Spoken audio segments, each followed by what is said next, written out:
My peopleizations, what's good? What's good? It's your boy Blue. We back in effect. Let's talk about it. So the champ, he laid out a 3-fight plan in which he wants to follow in his comeback. You know,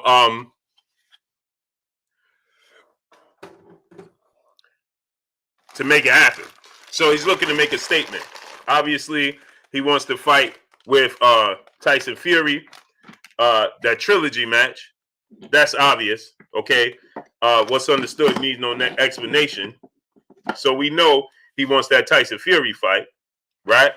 And so, what should be the plan?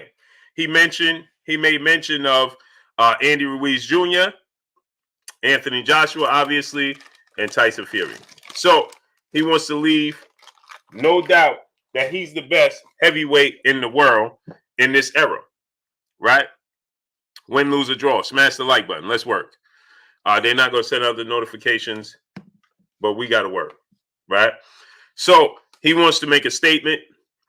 Obviously, he says that Andy Ruiz Jr., Tyson Fury, and Anthony Joshua is his plan, right? And so with that said,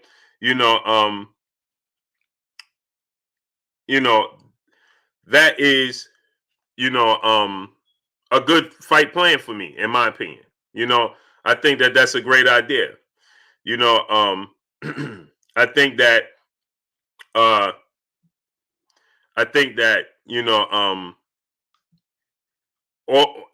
of them are beatable for Deontay Wilder. I think that it'll be a historic situation for Deontay Wilder, and I believe it's all doable. Muhammad Arif, my brother, said I got no notification. Yeah, I'm not surprised. They're not sending out notifications. They're not sending out any of my notifications. They're gonna say that they got to make sure you guys are real. Young World, my brother, Dimitri Cohen, Ghetto Love, Terry Smoot Jr., my brother Drew Titan. Go subscribe to my brother Drew Titan. Robert Rich, Philly Miz 215, Terry Smoot Jr., L Won't Fail. L Won't Fail, where you been at, bro? David Scott III, The Streamer, Jose Diaz, Chilltown Majors, D-Man Jr., Classy Mag, Patrick Pinchinant, salute. Man, am I saying your name right, Patrick, man? Patrick Pinchinat, right? Black Alpha, Alice Carrillo, Dwayne Freeman, Boss Red 357, Calvin Johnson, William Old School Audette, my brother, God's Greatest, John Doe, Dre Bull, Kenneth Pinkney, Ricardo Melrose, Chef Curry, June Bugger, Big Zoe, Black Thanos, S. Hollow, Jose Diaz, Reg Lope, Emmanuel Pettigrew, Fly High 89, Amira Kari Barry. Man, sometimes y'all be putting these names together, man. I don't know how y'all be expecting people to read that, man. It's just bunched up as one name. Y'all should separate it, space it out so we can see it. Because when we trying to read it, it just looks like one big name. You know what I mean? So it just looks like AMI. It looked like a bunch of letters to me. Maybe that's just me. Well, I ain't got the best education in the world. Ricky Williams, Underground Asylum, Kenya B, Jill James, Khalil 98, Chilltown Majors, Roy Boy Florida, Mark Wonderlick, Boxing Dad, Vernon Thompson, Chris Garcia, Trinell Salter Sr., salute. David the Real Thomas, salute. Who else we got, man? Why is this thing moving on me? Yeah, his wish list. Because he can't force these fights to happen. Justin Hawkins, Rasheed Muhammad, TD LLC, salute. Jimmy Bernard, salute. David Real Thomas, Scott Birmingham, my brother, salute. D-Man Jr., Winston Lee, Mike G, Players Ball, salute. Yeah, he can't. It's a wish list because he can't force them to fight him. Adrian Pittman, Big Trueberry, Money in the Ghetto, Rob Sportsman Lee, Gold. What's good, Gold? Melvin Harris, NBA D Nice. What's good? He said, yes, you do. Okay. I just wanted to make sure. Rampage Jackson, Razor 5313, Goldie Boydley, Styles and Stitches, Loving Down Gaither, Tariq Reed, Yayo Taylor, salute. Pull Counter Boxing, True Matters, salute. Yes, sir. Truth Matters. I like that name. My brother, CB Sports TV, Carl Burrell, salute. What's good? Travis Scott, salute. Southside Music. John Blaze, 06. John Walker, salute. Frank Plampkin, salute. King Senior, salute. Omega Red, salute. My brother, the Mr. 300ZX in the super chat. He said, what's good, Blue? Wilder champ forever. Yes, sir. Once a champ, always a champ. My brother, William Old School on deck. In the super chat, he says, salute, Blue. Can't wait for Wilder's return. Me too, bro. Me too. Me too. And listen, Eddie Hearn think he's slick, right? He talking about Wilder need to return to the ring as soon as possible, because, he's getting, Mark Stearns, Quan 43, salute. He says, Cross 7435, salute. Anthony Williams, salute. Tony TV, salute. Todd Swindle, salute. Dave Young, salute. My brother, Carolina Ryder, up in here, dropping that hundo on your boy Blue. As always, coming through, studding up and showing love. He says, salute. Salute to you, King, man. Man, you are well appreciated. Elijah Hannon, Harold Jones, Chantel Hill, salute. New Money DMG, salute. Jerry Alexander, Own Thune Smith, salute. Travis Touchdown, Mr. Henderson, salute. Yeah, man. DP Rocker, my brother, salute. AK Poo Sue Comedy TV, salute. What's good with you, King? Slick T, salute. Is that a channel? Is that a channel, great brother? Isaac Malengo, salute. Is that your channel? I could send them the people to your channel, man. CB, Josh Hall, salute. Lucci Capone, Adrian Vet, salute. Machiavelli Mafia, knuckle up, salute. Where y'all been at, man? D-Stacks TV, Easy Lou Inboxing TV. What's good? What's good? What's good, my peoples?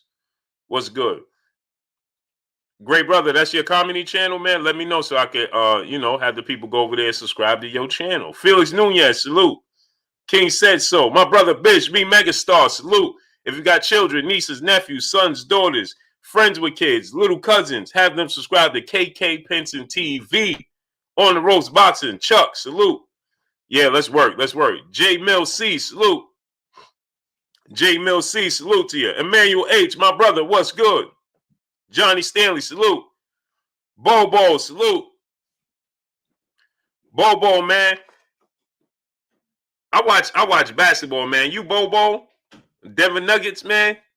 Gator Man 39 Damu, salute. Jelly Domino, salute. Domino, salute. The True Culture, salute. Chef Curry, Rob Sports Release, Skills from New Orleans. Albert Castro, salute. Main Boxing Biker, my brother, salute.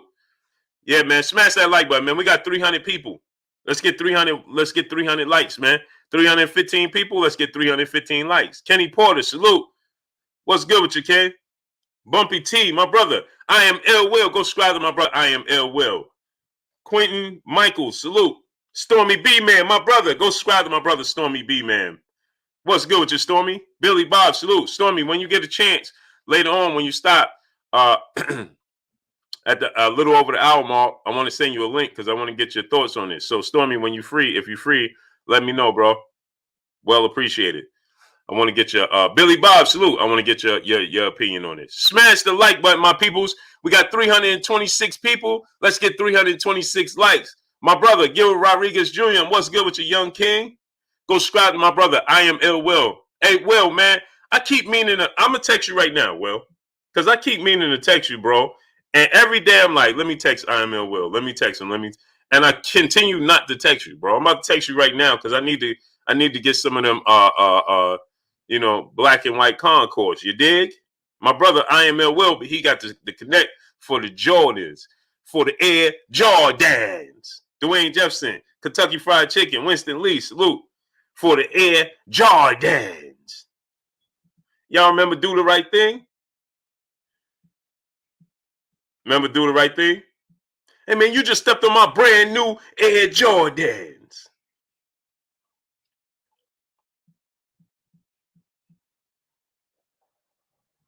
You just stepped on my brand new Air Jordan. High Science 7, Anthony Paces, Linda Morrison, Burgess Meredith, salute. Ken Roy 63474, salute. Hey man, you just stepped on my brand new Air Jordans. Why he break it up like that? Air Jordans. Smash that like button, man. Let's get the likes up. Jose Juarez, Tone Capone 1, salute. Air Jordans. That's what he said. So let's work, man. Get the likes up. We got 325 people. Let's get the likes up. Let's work. Let's do it. Let's do it. No, I'm a Bulls fan, man. But I'm rolling with the Brooklyn Nets right now because I want New York to win. Alex York, salute.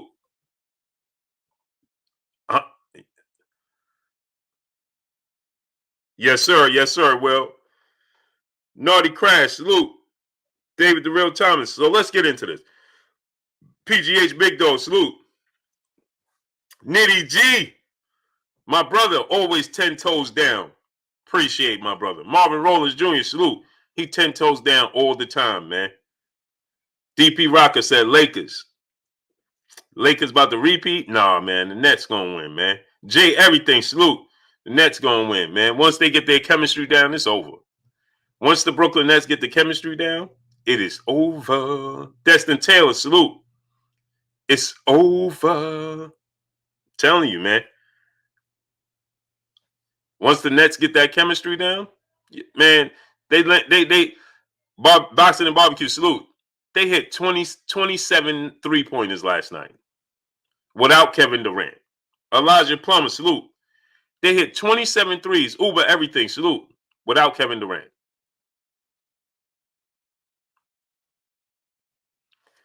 27 threes without Kevin Durant. Now, I'm a Bulls fan. Mr. Finesse, salute. But, you know, I always, you know, New York over everything. You understand? I'm just New York through and through. But I mean, if the Bulls and the Knicks was playing in the finals, I mean, in the Eastern Conference Finals or in the playoffs, I'm Bulls all day. Torrey Hawkness, salute. I'm Bulls all day. But since the Bulls are on nobody's radar, that guy, salute. And our front office has no interest in winning. Well, I'm pulling for New York, whether that be the Knicks or the Nets. And ironically, both teams are in the playoffs right now. The Knicks are number 6 and the Nets are number 3. William Taggart, salute. Damian Cooper, Skills from New Orleans, salute. Enrique Hawkins, salute. My brother on the mic, Terrence Bailey Sr. What's good with you, Terrence? Go subscribe to my brother on the mic with Terrence Bailey Sr. Marcus 510, John Royal, salute. Boston Go, salute. All right, so let's get into this, man. That's enough for the Knicks and the Nets and the Bulls, man. So let's get into this. So the champ, St. Louis Mix, salute. Boston Good, salute. So the champ, he did an interview yesterday, and he says that his 3-fight plan before he retired, Abdullah Brooklyn, salute, is no surprise. Well, one is a surprise to me.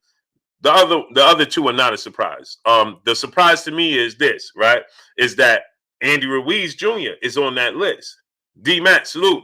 And I was like, wow, the champ got Andy Ruiz on that list, right? The other two, Tyson Fury, Anthony Joshua, that kind of goes without saying, right? Paragon of Principle, Nick Silvio, salute, because we understand that he wants that trilogy match with Tyson Fury. So that goes without saying. Everything, salute. And then, obviously, he's been trying to get in the ring with Anthony Joshua quite some time. Coach Rod, Aaron Jack, Jafari Caesar, Kenan Johnson, salute. Right, so that's not a surprise, right? What is a surprise is that how many likes do we have? We should have 400 likes because we got 422 people. So we should have 422 likes. So smash the like button, wipe your feet before you come inside, ring my doorbell before you come in the house. Please, my peopleizations, please. It's just hospitality. Mailman Mike, Gravy Davy, it's just Southern hospitality. Smash that like button. Reginald Fields, salute. You understand me? Craig Baker, salute. It's just my brother CB Sports TV called Burrell. He said I missed the super chat.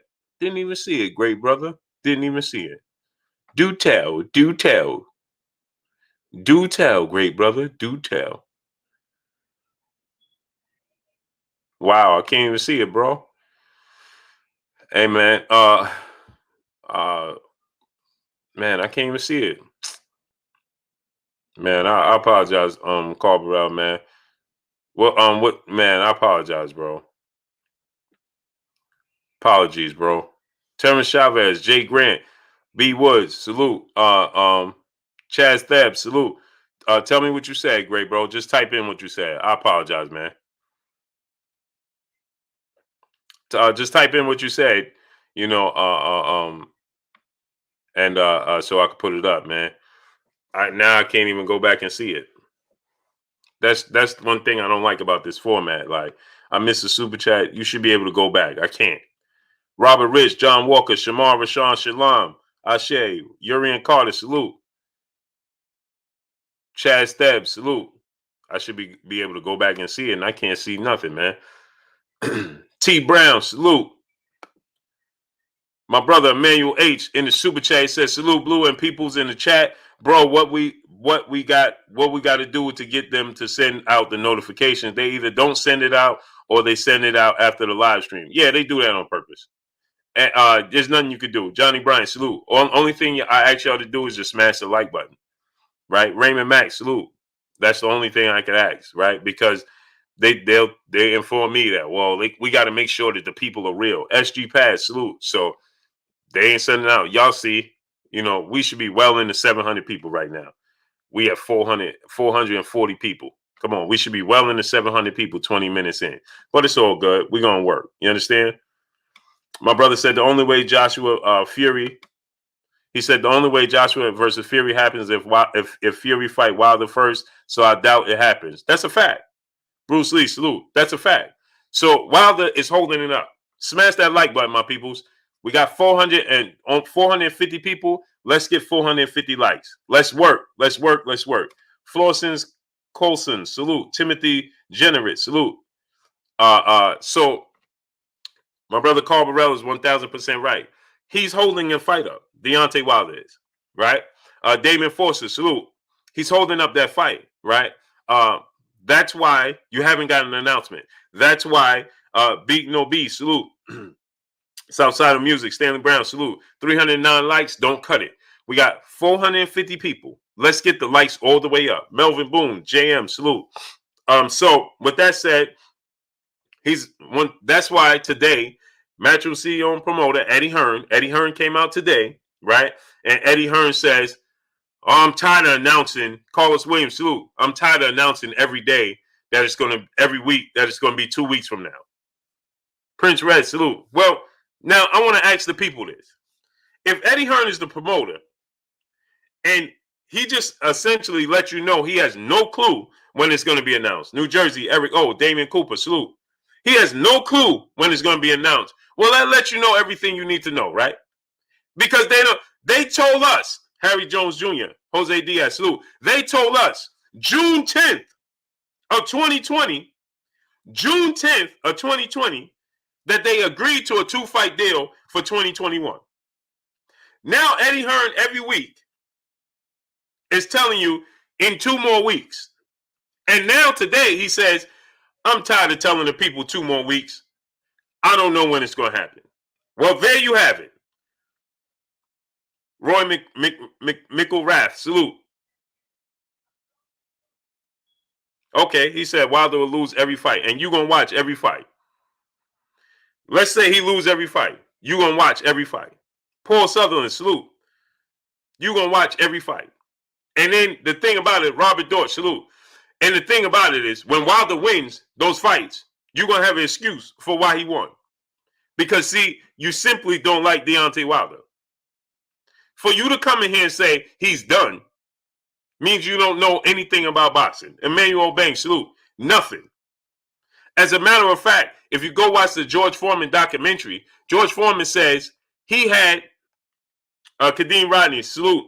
Reggie Cheese, salute. He had every reason, every excuse for why he lost the fight to Muhammad Ali. And everybody thought he was done. Well, guess what? He clearly wasn't done. So, Muhammad Ali was knocked down. Amin Ra, Ashe, Linda Morris, salute. So, Muhammad Ali, when he lost to Joe Frazier and was dropped, everybody said he was done, and the layoff was too much for him, and he'll never recover. Well, how'd that work out? Manny Pacquiao was knocked out 3 times in his career, and he was clearly outboxed a few times in his career, and he still ain't done. Right? So that just goes to show the level of lack thereof information in this boxing, and the level of how low that is, and how high the disdain for Deontay Wilder is. That just shows you that. Tariq Lewis, my brother, salute. Paul Sutherland, salute. It just shows you, it's levels. You understand? He don't even know why he don't like Deontay Wilder, right? Right? He'll tell you something like, "Well, now because of what he said about Mark Breland today." Well, what about why you ain't like him before he said that? You don't know. Salute to my brother Southside of Music in the super chat, dropping that dub on your boy Blue. He said, "I've never seen a man bring so many races out against him in Wilder, bro." Shaking my head. Yeah, this is true. But that's because we didn't witness Jack Johnson. You didn't witness, DOG 215, my brother, salute. Solar, salute. Rasheed Rock, salute. You didn't witness Jack Johnson. You didn't witness what Joe Lewis went through. Triple OG Moody, salute. Joe Ferguson, salute. Right? Alonzo Hunt, salute. So Bruce Lee, salute. So the fact that us in here, we missed those times, right? That's why we think this is our era. So this is what I tell y'all, right? This is our era of those guys. Boss Conversation, my brother Reggie Owens in the building. Go subscribe to my brother Boss Conversation, Reggie Owens, man. That's my brother right there. That's a very educated brother. Whether I agree or disagree with him, I love listening to him talk because he's very, very educated, man. Salute to my brother Reggie Owens, man. You bring something very, very important to us, bro. Know that. Joe Ferguson, salute. Taru Amara 5032, salute. K. Dean Rodney, my brother in Super Chat, he said, "My son Khalil loves watching this channel with me, and he's a huge boxing fan now. Give him a shout out, Blue, salute." Hey, man, you could have just put that in the chat. You ain't have to Super Chat that. Salute to Khalil. He got your last name, I'm assuming. Rodney, man. Salute to the young prince, man. Khalil Rodney, man. Salute to you, young prince, man. SG Pass, salute. Misfit B, peace and blessings, queen. Salute. Salute to the young prince, man. Appreciate you showing me love, young prince, man.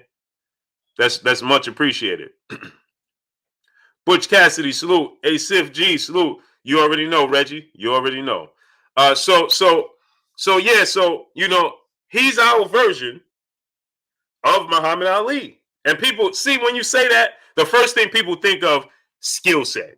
Oh man, he can't compare to Muhammad Ali. Muhammad Ali beat greats. I ain't talking about in the ring. And he's a Hall of Famer in the ring, but I'm not even talking about that, right? Boxing MMA 365, salute. Jonas Khalil, salute. Viva tu vida. Live your life, salute. Salute to you, brother. Salute to the Bronx on deck, the boogie down. Maine Reeves, salute. Reginald Fields, salute. Arturo Shadi, salute. Ronaldo McKinnon, salute. Salute to the young king, Khalil, man. Appreciate you, king, for watching my show, man, and touching base with me. Arturo Shadi, salute. That's much appreciated. Believe that. Hey, man, we got 520 people. Let's get 520 likes. We know they're not going to send out the notifications. Chris Trucker, salute. We know they're not going to, let's work. Paul Sutherland, salute. Albert Doherty, salute. SG Pass, salute. Joe Davis, 2310, my brother, salute. Brandon Adam Perry, Maine Reeves, salute. King Midas, salute. No Slack, 504, my brother in the building. What's good? So, yeah, we understand that Benjamin Morris, salute. He's a Hall of Famer. He successfully defended his titles 10 times, right? He has been a world champion for 5 years. He said that, hey, Blue is wrong, right? The brothers is wrong. They said I started boxing kinetic. My brother, salute. Benjamin Morris, salute. They said Jelani Everett, salute. They said I started boxing at 19, right? They said I started boxing at 20. He said he started boxing at 21, 22. I'm going to say this again. The king, the champ, great fight, salute. He said, I started, Talib Cunningham, salute. I started boxing at 22, 21, 22. Bro, that means what is he, 34, 35 right now? That means he just started boxing 13 years ago. I want y'all to understand what I just told y'all. That means he just started boxing 13 years ago.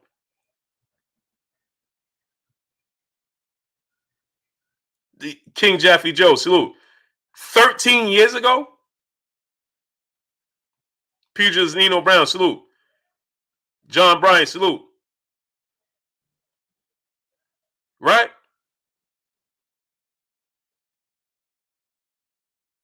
Right? 13 years ago, Surrett 357, salute. Mark Fralin, salute. And he's already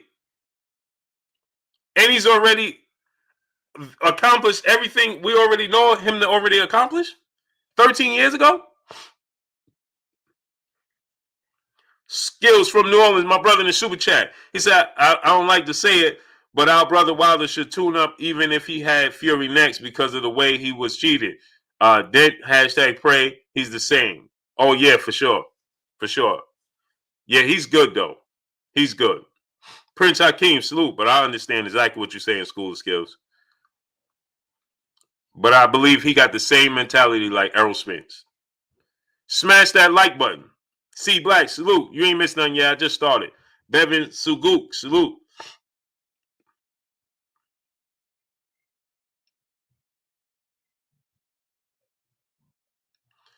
Bevin Suguk, he said, Blue Blood, Deontay Wilder, unlike the fighters you are mentioning, did not fight the same level of fighters the ones you are mentioning fought. Wilder has fought, fight was against Brazil, Ortiz, and such. Bro, if I break down Muhammad Ali's resume,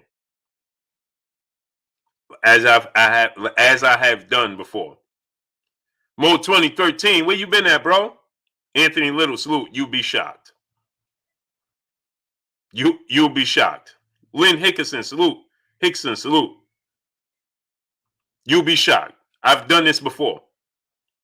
Go look at Muhammad Ali's resume and look at some of the guys he fought in the resume.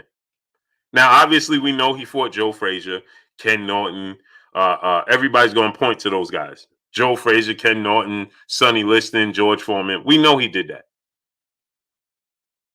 But do you know?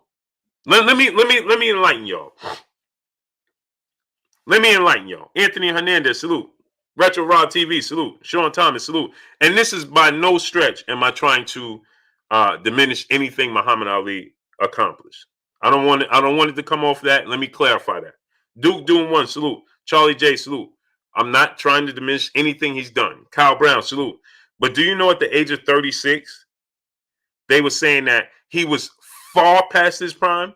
That's why Phil Me Bay, salute. Ken Roy 6374, salute. Ken Roy 634, he said that's still 3 more than Wilder. Why? Because hindsight is 2020. G-Man TV, salute. Hindsight is always 2020. Y'all need to get out that mode. Joker PTV, salute. Get out that mode. Stop letting history dictate the future. And what I mean by that is stop letting people tell you that today's fighters can't beat that fighters, or these fighters are greater than those fighters. Why?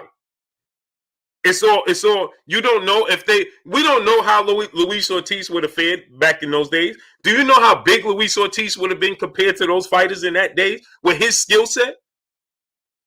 He would have been an anomaly at 6'4", 6'5", at 240 pounds. George Foreman was considered an anomaly in the sport of boxing at 6'3", 215 pounds, 220 pounds. And I'm not saying that they're not. I don't want to take away from their accomplishments, but I'm just giving you something that Luis Ortiz, the way he moves and how big he is and how fast he is, in their time would have been considered an anomaly. Okay? You wouldn't dare put somebody in the ring the size of George Foreman in the ring with Luis Ortiz today. I mean, Joe Frazier in the ring with Ortiz today. Guess what? Michael Hunter is considered a very, very undersized heavyweight today. Okay? Michael Hunter. Let's go to the videotape. So, yes, they had skills. Yes, they fought the guys that was available to them. And yes, we know them as legends today. But that don't mean that these fighters today time couldn't compete with them. Michael Hunter is 6'3", 205, 210 pounds. Okay? Now let's just go to the videotape.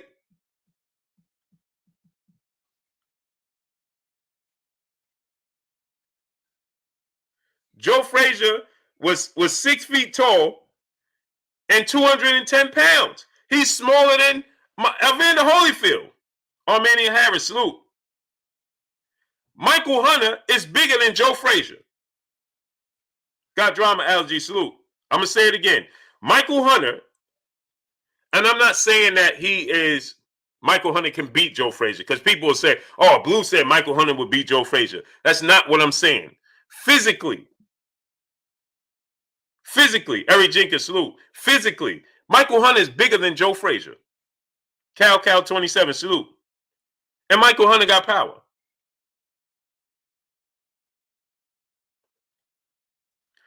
Who's to say that Sherman Callahan, salute, that Luis Ortiz, who's to say that Luis Ortiz couldn't compete with Joe Frazier with his skill set? Lionel Witherspoon, salute. Now, I'm going to favor Joe Frazier because we know what Joe Frazier to be. Hindsight. I already know what he is. I already know what Joe Frazier is. Right? My brother said Mike Tyson. Brother Adam said Mike Tyson, 5'11", 215. Right. And when Mike Tyson, 5'11", 215, fought guys that was less skilled than him, quote unquote, bigger guys, he lost. He lost. He lost to Evander Holyfield. Twice. He lost to Lennox Lewis. He lost to a very skilled, quote-unquote, big heavyweight in James Buster Douglas. Because Buster Douglas was focused and skilled. Ken Broadwater, salute. And even my brother Kurt Anderson, he says he always thought that a big, athletic, skilled heavyweight would beat Mike Tyson. He lost. Hubble Telescope, salute. Clapperful, salute. He lost. So what I'm saying is, and again, let me clarify, because I know people going to come in and be like, oh, Blue said that no, I didn't say that they, but you don't think that Luis Ortiz can compete with Joe Frazier? I'm not saying he'll win, but you don't think he can compete with Joe Frazier? At 6'5" and 240 pounds and skilled and sharp as he is? Thomas Moreland, salute. As skilled and as sharp as Luis Ortiz is. I ain't saying he's going to beat Joe Frazier, but you don't think he could compete with Joe Frazier? Mr. Smithjaw 278, salute. You don't think that he could compete with the guys Joe Frazier was fighting? Jose Juarez, Tyson beat himself. No, he didn't. They beat him. The underrated darkness, salute. It's that when they stood up to Mike Tyson, they won. When he got in the ring with guys that didn't already beat themselves before they got in the ring, oh, he had a tough time. He beat Larry Holmes. Come on, brother Adam. Stop it already. Stop it. And Luis Ortiz, I favor him to beat Trevor Burbank, Razor Ruddock, and that version of Larry Holmes. So what are you talking about? Mario Morales, salute. Emmanuel Hardwick, salute. The Nutty T Man, salute. I favor Ortiz to beat that version of them. So what are we talking about?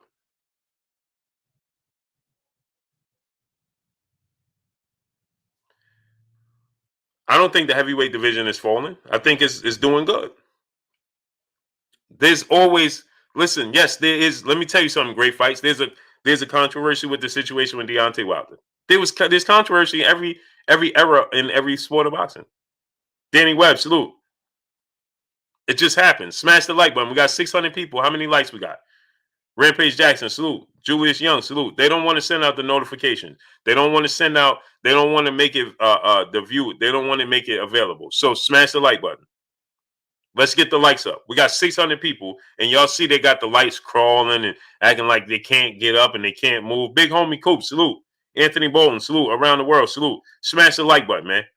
Let's get the lights up. Get the lights up. Let's get the likes to 600. Stephen Young, Unforgiven in Life, salute. Smash the like button. Get the likes to 600.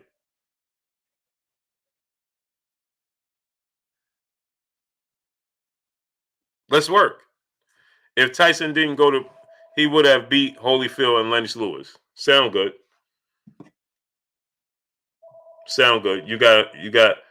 It's funny, right? Because if I say, well, if Deontay Wilder didn't do this, they'll say, hey, man, you making up excuses.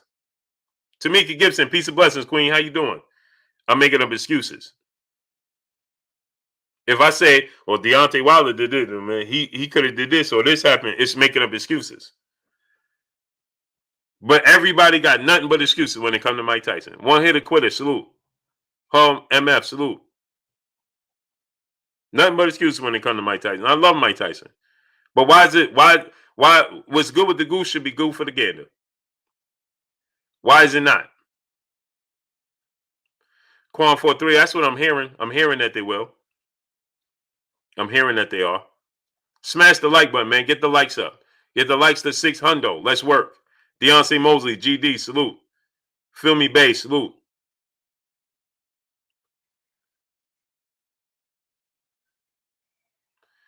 Well, do you know he won Filmy Bay? Salute. Let me enlighten you. Born knowledge, salute. Let me enlighten you. Filmy Bay. You see, you said like he didn't look as good as he did when he was with Custom Model. Did you know he didn't win his world championship until after Custom Model transition? He never won a world championship with Custom Model. Do you know that? Lena Miles, salute. Did you know that? Tony Jones, salute. So see, that's always a built-in situation, right? They always tell you, well, it was Cuss when Cuss wasn't there. Well, he ain't win the world championship till after Cuss. Power to the people, salute. TZ Frank, salute. Peter Von X, salute.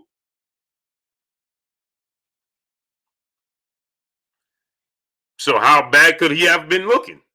I mean, we give him all the credit in the world for becoming the youngest heavyweight world champion in history. That was without Cuss.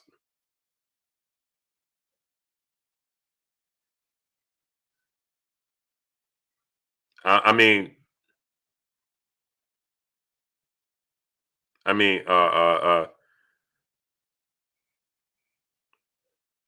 we just gotta. We so used to hearing these excuses that we continue to say it. Ricky Rogers, salute. We just programmed to spew it out. Like, I mean, here's the thing. Afiq Day, salute. Here's the thing. Demetrius Taylor, salute. Here's my thing, right? Guillotine Dream, salute. How this is my thing. We say, well, Mike wasn't focused when he lost. But he was doing the same thing when he won. I'm going to say this again. When Mike Tyson won his fights, he wasn't doing something different than when he lost. In between fights, before fights, he was doing the same thing. Cord Banks, salute. I'm going to say it again. In between fights, right before fights, everything when he won, he was doing the same thing. So you don't say there's no excuse for that, but then when he lose, that's the excuse? Huh?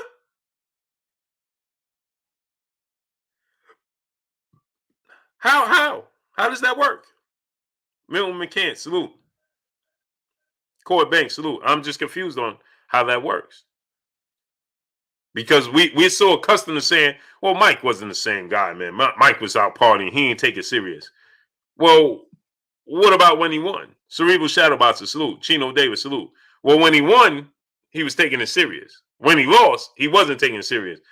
The funny thing is, his approach was still the same when he won and when he lost. Or unbeaten, salute. The difference was his opponents didn't lose before they got in the ring. I'm just saying. Cal 27. He said prime Mike Tyson could fight with the best of them. So tell me, when wasn't he in his prime? Pat's Nation, Troy Battle, salute. And right, my brother, like he said, Buster Douglas had to get up off the canvas too. Nobody wants to give him credit for getting up. Mike knocked him down. He looked like himself when he knocked him down, didn't he? Uncle Mid, salute. But he ain't look like himself when he got knocked down. Oh man, I see how that works. Thomas Pollard, salute. When he dropped Buster Douglas, if he would have dropped Buster Douglas and knocked him out, nobody would have been talking about Mike hanging out or doing nothing. That wouldn't have been an issue. When he dropped Buster Douglas, if Buster Douglas wasn't able to recover and get up, nobody would have been talking about Mike Tyson's activity outside the ring. Joe Ferguson, New Fat Boy Fitness, salute. Dog Money, salute. Nobody would have been mentioning it. And everybody just dismisses that Buster Douglas got off the canvas as well. So it's funny because when Tyson Fury gets up off the canvas, everybody says, man, Tyson Fury, that was the greatest thing. No, it wasn't. We saw Buster Douglas get up from Mike Tyson. I'm confused. Buster Douglas got up from Mike Tyson, knocking him down, and then knocked Mike Tyson out. Tyson Fury just got up and survived the round. But we've never seen nothing like that before. Fast Lane Jones, salute. Well, we never saw nothing like that before. Huh? See how that works? You did see it before. They just told you ain't never see it before. And since you don't go back into your memory book, you allow them to tell you what you saw. GD, salute.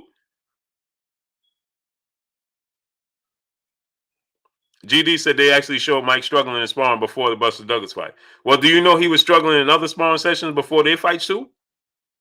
The difference is he lost the Buster Douglas fight and he won the other fights. You thought that was the first time he struggled in sparring? Ask yourself that question. Do you think that's the first time he struggled in sparring? No. He just won those fights. And so when he lost, it got highlighted. Doug Norris, salute. Why? Because it was considered the biggest upset in the history of sport of boxing. Shogun 76, salute.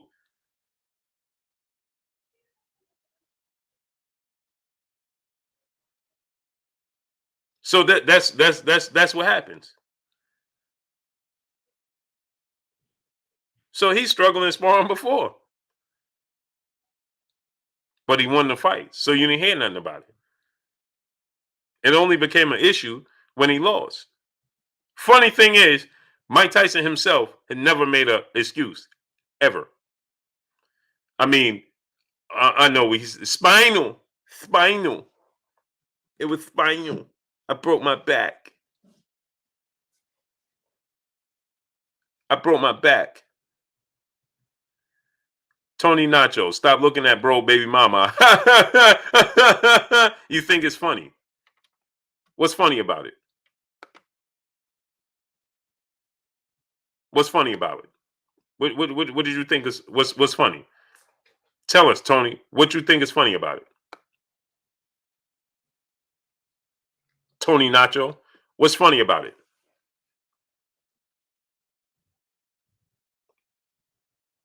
Now, go tell us what's funny about it, because you don't even know what happened.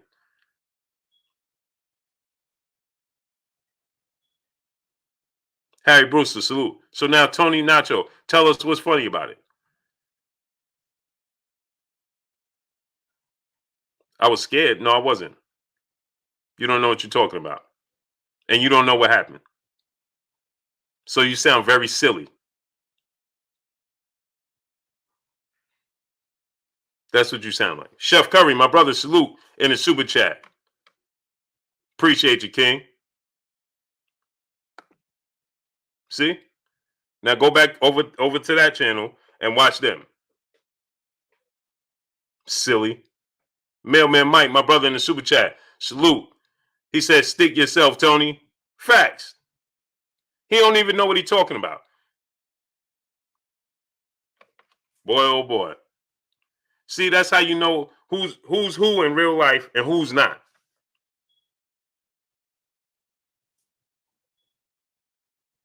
Hey, stop looking at bro's baby mama.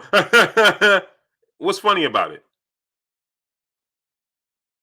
You don't know nothing about me and my life.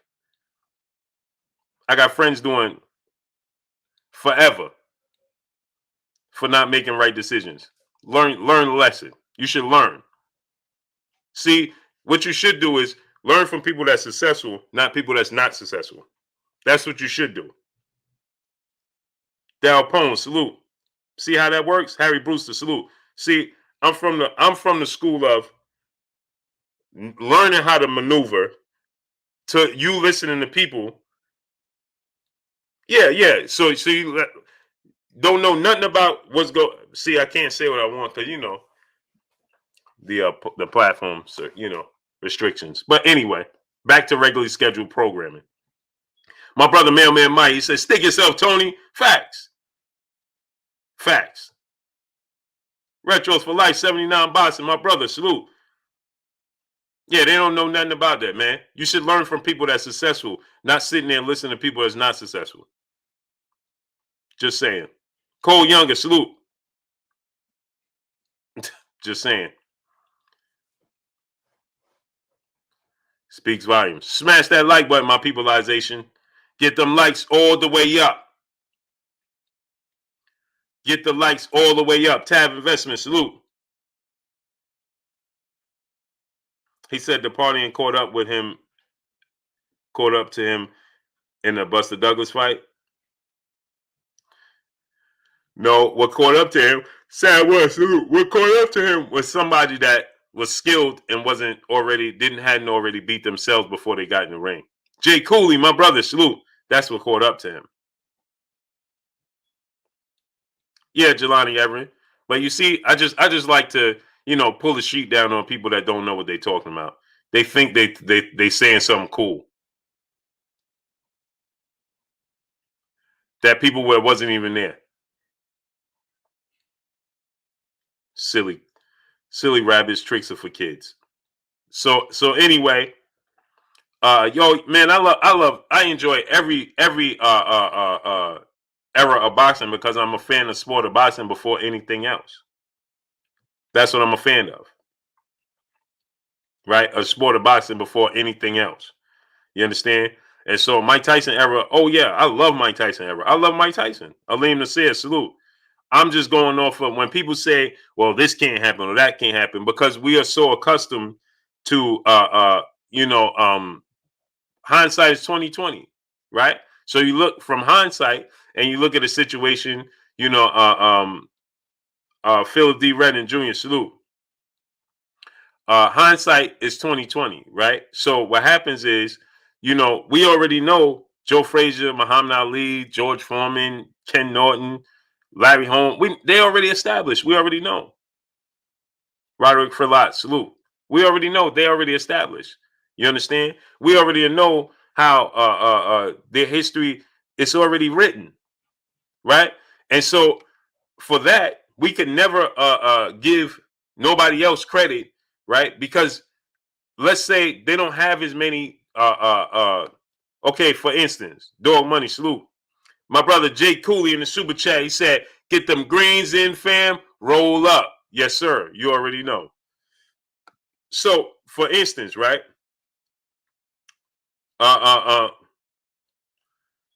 He said, "What quarter?" Stormy B Man said, "What caught up to him? Buster Douglas's combos." That's a fact.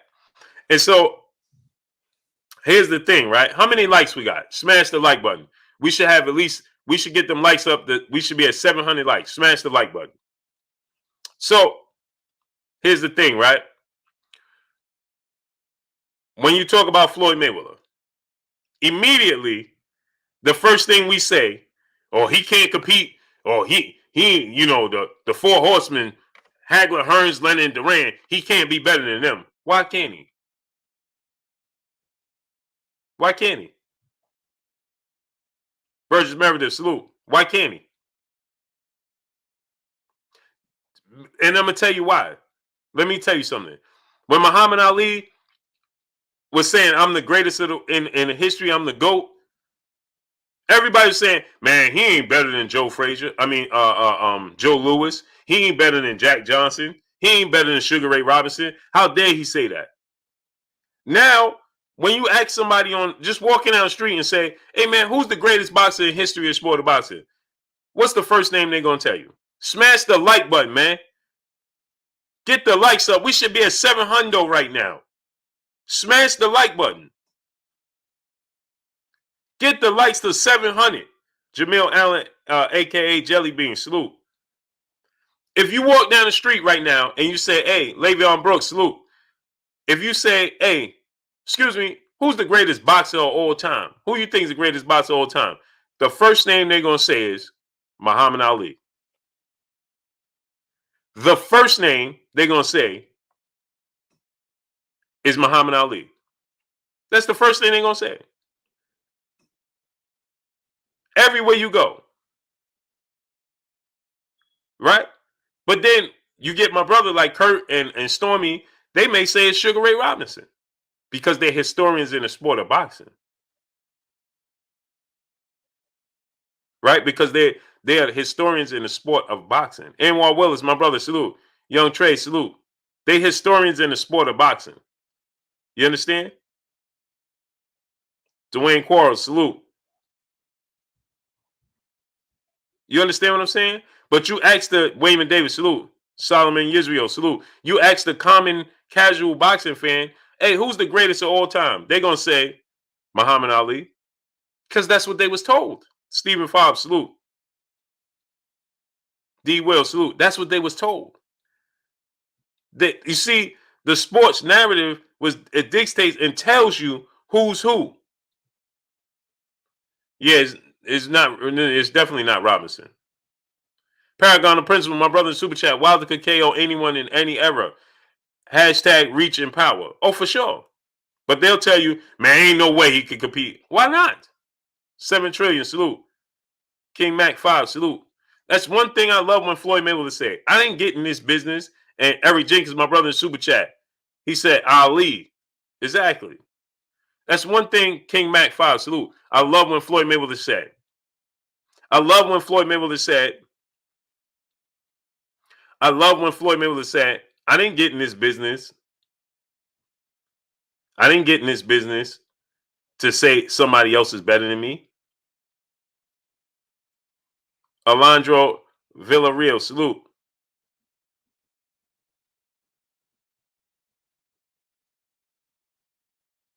I didn't get in this business to say somebody better than me. Right. Why would he give all his hard work, all his dedication, all his commitment to the sport to turn around and say, yeah, well, and he ain't never lose. Well, this guy's better than me. Because the people have said that his competition was better. John King, salute. It's like right now, right? I watched Michael Jordan's entire career. I watched Kobe Bryant's entire career. I watched LeBron James' entire career. Gap Reviews, ATAR, salute. I watched their entire career. Gerald Field, salute. I'm going to tell you, because I watched all of their careers. I watched Magic Johnson's career. I watched Larry Bird's career. Dr. J's career. Right? I watched their career. None of them superseded Michael Jordan. Low Dog 606, salute. Ardenius Tillman, salute. Right? None of them are better than Michael Jordan. I watched all their career. But I could debate and say, man, Kobe ain't better than Michael Jordan. LeBron ain't better than Michael Jordan. Magic Johnson wasn't. Larry Bird, they ain't better than Michael Jordan. And I watched all their career. But how could I tell LeBron James, who committed to the sport of basketball, who's gave the sport of basketball everything he's got, dedicated himself, if LeBron James turned around and say, I'm the best player ever, I'm better than Michael Jordan. I ain't mad at him. I don't believe that, but I ain't mad at him. The Zoomverse, salute. Carver Williams, salute. McLeod 5, salute. Now, I could debate y'all who's the best. Marcus Wall, salute. But I can't tell LeBron James, hey, man, I could tell LeBron James, hey, man, I think Michael Jordan was better than you. But I can't I can't feel a certain kind of way if he say I'm better than Michael Jordan. 7 Trillion said LeBron is a better all-around player. That is completely incorrect. It's completely incorrect. He is not an all-around better player than Michael Jordan. Again, that is what they told you to believe. Because that's always the narrative. Mickey C, salute. A-Rod 83 Basio, salute. That is always the narrative. Well, he's an all-around better passer. Tone Banger, salute. He's a better passer. He's a better all-around player. No, he's not. No, he's not. No, he's not. It's not even close. He's not a better defender than Michael Jordan. He's not a better scorer than Michael Jordan. And their passing is on the same level. And Michael Jordan was a rebounder too. It's just that when the system came in, he just abided by the system. LeBron James is the system. Michael Jordan played in the system instead of being the system because he knew he couldn't win just being the system. That's why LeBron James has lost so many finals. He's lost more finals than he won because he wants to be the system. Khalid Raouf Amin Habib Bey, salute. Mailman Mike, my brother in Super Chat. Remember when Larry Legend called Mike G disguised as a basketball player? That's a fact. See, people get it misconstrued. Oh, he was a better passer. When Michael Jordan was moved to the point guard, this is how you know he's a better all-around player than LeBron James. He was look how many times he was an all-defensive player. He was one of the greatest wing defenders ever. He never took a break on defense. And then he was the greatest scorer ever on offense. And then when he was asked to be moved to the point guard position and play point guard by Doug Collins, he averaged a triple-double. Then they took him off the point guard and said, well, we got to save you because you're playing so hard on defense. So we're going to have to save you because we're going to need you on offense going down the stretch. So the system, the coaches, prevented Michael Jordan.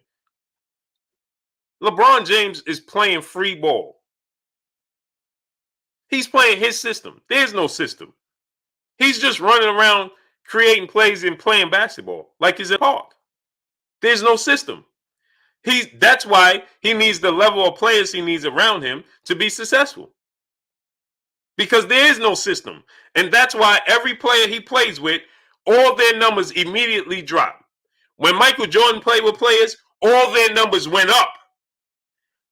When LeBron James plays with you, all of the stars he plays with, numbers go down. Brooke and Kennedy, salute. But they tell you he make everybody around him better. No. Kyrie Irving numbers went down. Kevin Love numbers went down. Dwayne Wade numbers went down. Chris Bosh numbers went down. What's his name? Anthony Davis, his numbers are down. Everybody's numbers are going down when they play with him. Why? Because he is dominating the basketball and he's just freelancing. That's why. Brooke and Kennedy, my brother in Super Chat. Kobe is the closest to MJ. Facts, 5 rings, 2 L's. That's a fact. Jay Lynn, peace and blessings, Queen. How you doing?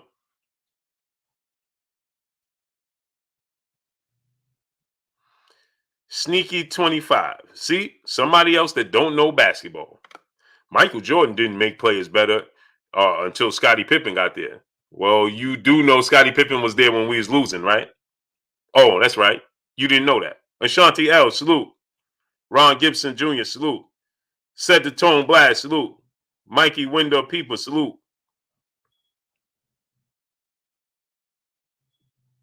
Grizz Bear said, not true. What's not true? Gilmore Production, salute. What's not true? Robert Dorff, salute. What's not true? Albert 76 GG, salute. What's not true? What's not true? Black Move, salute. Jay Lynn said Dwayne Wade was older. No, he wasn't. They came in the same draft, Queen. They came in the same draft. 7 Trillion said nothing you said. Yeah, okay. New Juice, salute. Ask about it, salute. I don't have to say it's true. You can look at the numbers. Ajax, salute. Dude, y'all sick. Look what it takes to beat LeBron. What does it take to beat him? Roscoe Johnson, salute.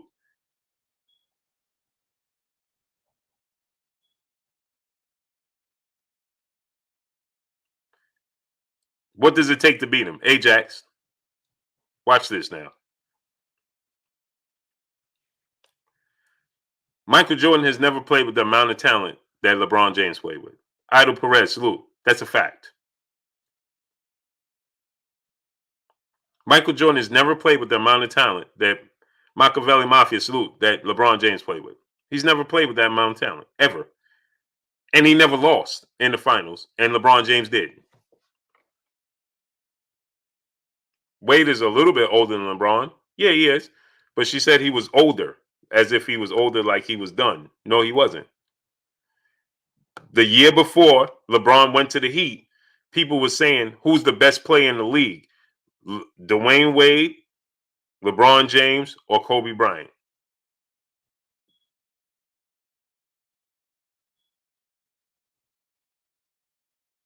Just saying. Brooklyn Kennedy, my brother in Super Chat, he said LJ got swept twice. Gentleman sweep, swept, took 6 L's. Facts. And look at the talent he had on the team when he lost. Just saying. I'm just saying. Teddy Fresh, my brother in Super Chat. So is there a chance the champ may get his run back with the cheat Fury? How is the champ training going, Blue? Oh, he's training great right now, man, from my understanding. And yeah, he's holding up. He's the reason that Tyson Fury Anthony Joshua fight hasn't gotten announced. You know why? They can't announce it. That's why Eddie Hearn, 7 trillion said, oh, another lie. What are you talking about? Darlin James, salute. Emmanuel H, my brother in Super Chat, once again says school in session. Dang Blue out here being a black Moses part in the sea of lies to lead people to the facts. Facts, man. You 7 trillion, I'll tell you something. Oh man, LeBron had, man, stop it, man. Stop it, man. Bill Williams, salute. D Wade is 3 years older. Right. When D Wade beat the Dallas Mavericks, right? And that year thereafter, Mr. Mundra Washington, salute. See, y'all be talking to me thinking I only know boxing. That year thereafter, Big Lamanki, salute. They were saying, who's the best player in the league? Is it LeBron James? Is it Dwayne Wade? Is it Kobe Bryant? Michael Jordan never had that issue. He never had that issue. You Master Allah, salute. Bombfish first, salute. He's 3 years older. He never had that issue.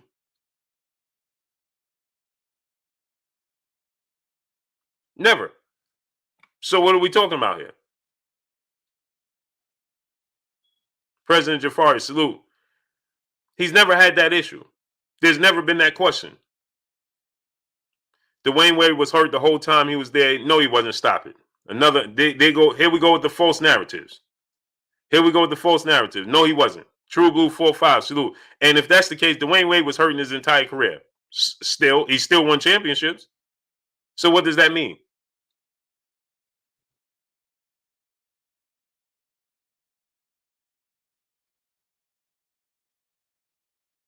So what does that mean? Michael Jordan has never played with the talent LeBron James played with. Period. And you said Michael Jordan couldn't win with the Cleveland team. Well, neither could LeBron James. Duh. He had to go get the best talent possible to play with.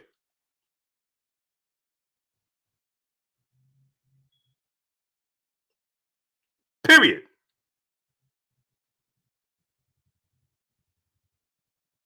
He had to go play with, what part do you not understand in 7 trillion? He had to go play with the best talent possible to win a championship. Michael Jordan didn't win a championship with that level of talent. He never had that much talent. Scottie Pippen never averaged more than 18 points a game. Chris Bosh, Dwayne Wade, Ray Allen all averaged more than that. And when you talk about age, okay, let's talk about age. When we got Dennis Rodman, he was 35 years old and was on his way out the league. Nobody wanted him. Michael Jordan and the Bulls resurrected Dennis Rodman's career. He was on his way out the league. What are you talking about? And he was a liability on offense. We was playing 5-on-5 on defense, and we was playing 4-on-5 on offense. What are you talking about? He was a liability.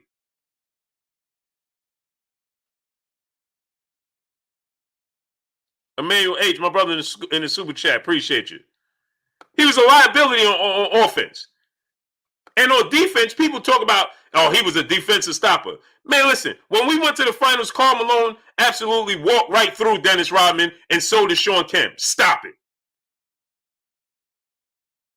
Shawn Kemp and Karl Malone walked right through Dennis Rodman. Right through him. And Scottie Pippen in the last finals didn't even play because of his injuries. So you want to talk about Dwayne Wade injuries? The last finals, Scottie Pippen didn't play either. And you want to talk about injuries? Scottie Pippen didn't show up in a lot of Eastern Conference finals because he didn't want to play against the Pistons. Stop it. You're talking to the wrong person. Just because I taught this boxing don't mean I don't know basketball.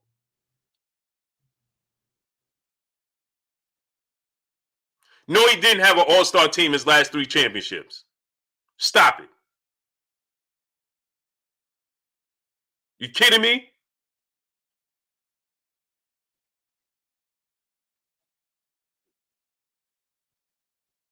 Slim Jim 314, salute. KF Harris, salute. Cut it out, man. Will Triple X, salute. True T, salute. Jalen said, calm down, Turbo. Jamal Henderson, salute. Man, dudes don't be them. They be thinking they come here, oh, I only know boxing. Man, stop. Man, Mike, my brother Super Chat, LeBron can never be greater than MJ, simply of the greatest meltdown I've ever seen it from a superstar when they lost to Dallas, when he had 3 big in Miami. Facts. Man, see, 7 Trills is people like that don't know nothing about basketball that come here spewing nonsense. He don't know what he's talking about because he ain't watch it. Stephen Fobbs, salute. He didn't watch the Bulls. He only know what somebody told him. Oh, they had 3 Hall of Famers. Yeah, they were role player Hall of Famers though. Dennis Rodman was just a rebounder. His defense was null and void when we played in the finals against when we played against power forwards. Scottie Pippen, when we played against Signs of the Times TV HQ, salute. E-Man Leopold, salute. When we played against small forwards like Dominique Wilkins and Grant Hill, they used to dominate Scottie Pippen, man. But the people would tell you, Jordan Merritt, Los Angeles Lakers, salute. The people would tell you, well, yeah. Okay, so let me ask you a question. See, now watch this. Now, 7 Trill, I'm gonna show you something, and then here, let me debunk this notion. Who's a better player? Is Andre Drummond a Hall of Famer?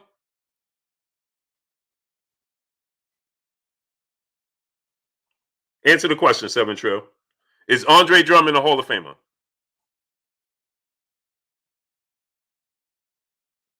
Is Andre Drummond a Hall of Famer?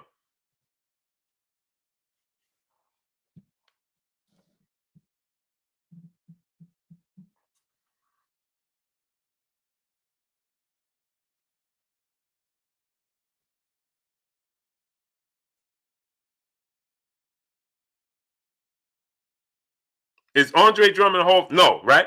Okay. He's on par with Dennis Rodman as rebounders. What's going on out there? Salute. You gonna tell me that Dennis Rodman is a far better rebounder than Andre Drummond? Go look at their career average. Andre Drummond averages 14 rebounds a year. He averages 14 rebounds a year. The difference is Dennis Rodman going to give you 4 points and Andre Drummond going to give you 14. So who would you rather have?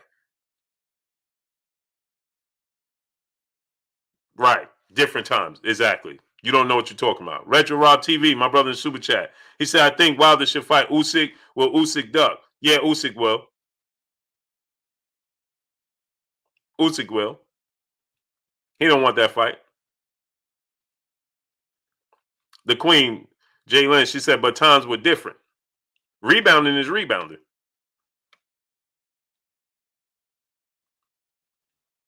Rebounding is rebounding.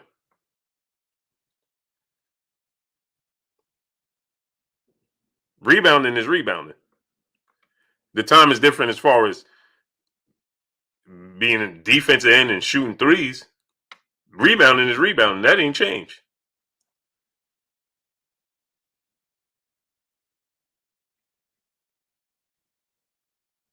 Andre Drummond can play defense.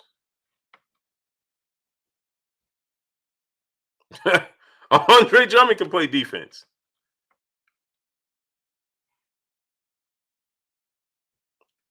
Andre Drummond gives you 14 and 14. He give you 14 and 14.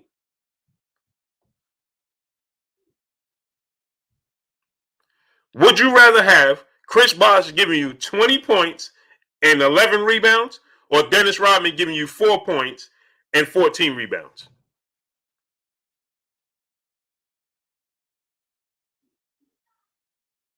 Would you rather have Chris Bosh, if Michael Jordan can have Chris Bosh giving him 11 and 12 rebounds and 20 points, or Dennis Rodman giving him 14 rebounds and 4 points? Rodman is a bigger impact. You do not know basketball.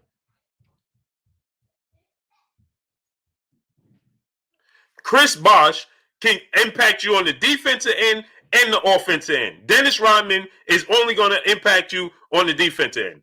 And guess what? And let me tell you this. Then Dennis Rodman, see, this is what they don't tell you. You didn't watch the games. They tell you what he did overall. In the game, when we played in the finals, Shawn Kemp's averages. Guess what? Let me give y'all some numbers. Let me give y'all some numbers. And then I'm going to get back to boxing. Because, see, let me just go ahead and debunk this notion, and then we're going to get back to boxing. Then we're going to get back to boxing. Because y'all don't know what y'all talking about. See, this is what you have people like my brother, 7 Trillion, in here trying to tell you something. He don't know what he's talking about. He don't know what he's talking about. So Dennis Rodman was an impactor, right? Now watch this now. Dennis Rodman was an impactor, right? Dennis Rodman was the greatest rebounder in history. He was the difference. Okay.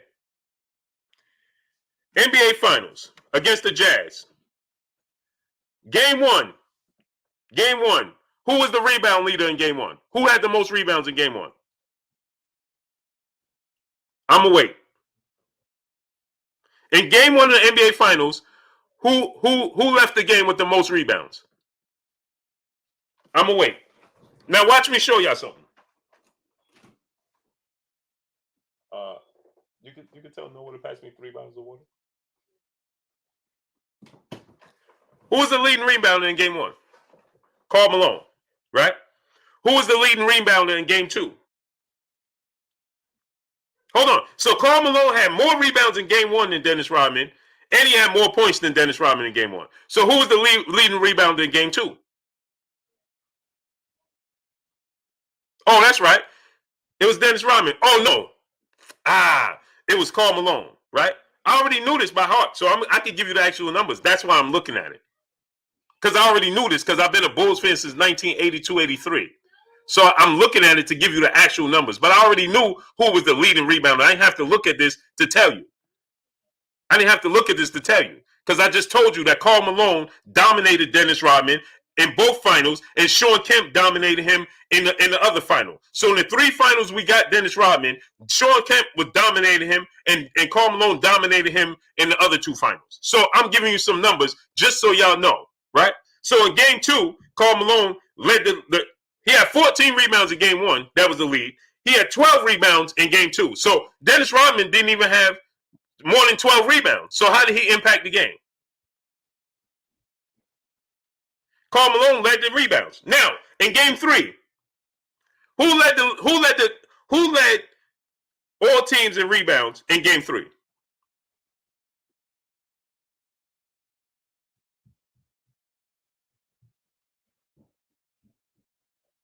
Eric O. He said Karl Malone and John Stockton were both 50 graders. You don't know hoops. I don't know hoops? Oh. So, Thank you, man. So now let's look at this, right? Who led game 3 in rebounds? B.O. said it's not all about rebounds. Well, if it's not all about rebounds, then what is Dennis Rodman on the court for? Because what is he giving you then? So, B.O., what does Dennis Rodman give you on the court other than rebounds?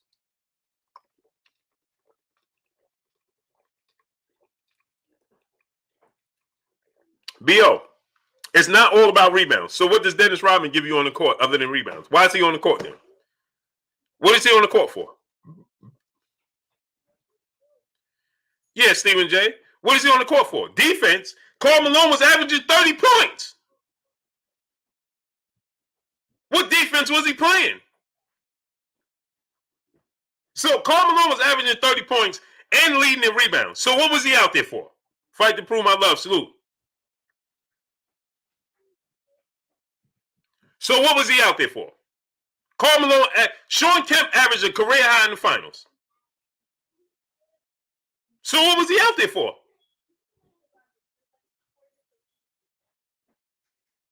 What was he out there for?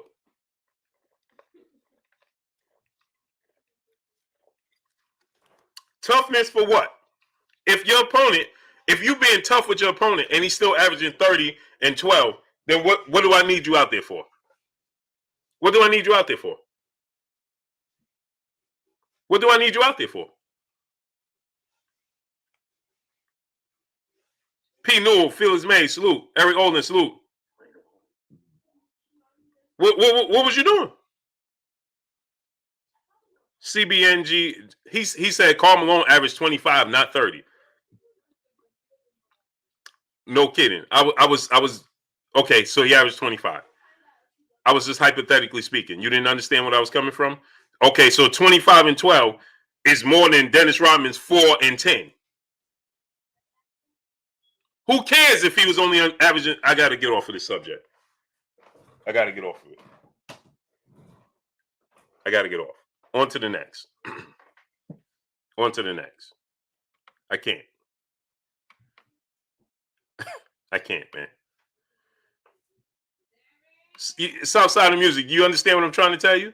So he's averaging 25 to. No, it wasn't 30. All right, I'm done. I can't. Goodbye. I'm on to the next, man. I can't do it. I can't do it.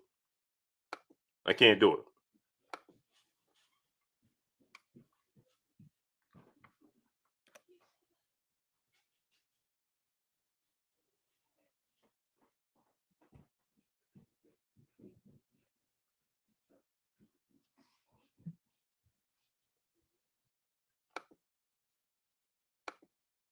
Can't do it.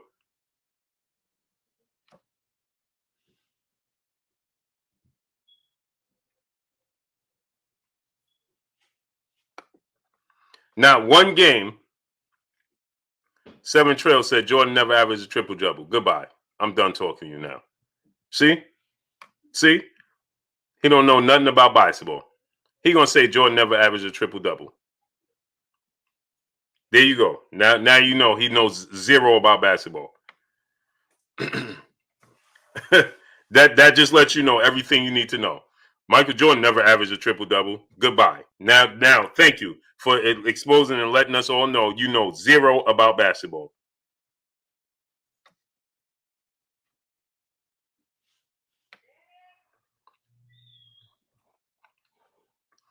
My brother Curry in the sense sent the link. How many likes we got, man? Smash the like button, man. Let's get the likes all the way up. You can't make this stuff up. Galvatron, my brother, salute. You can't make this stuff up. They don't know nothing about basketball. People just indulge in conversations thinking they know stuff, don't know nothing that they're talking about. Nothing.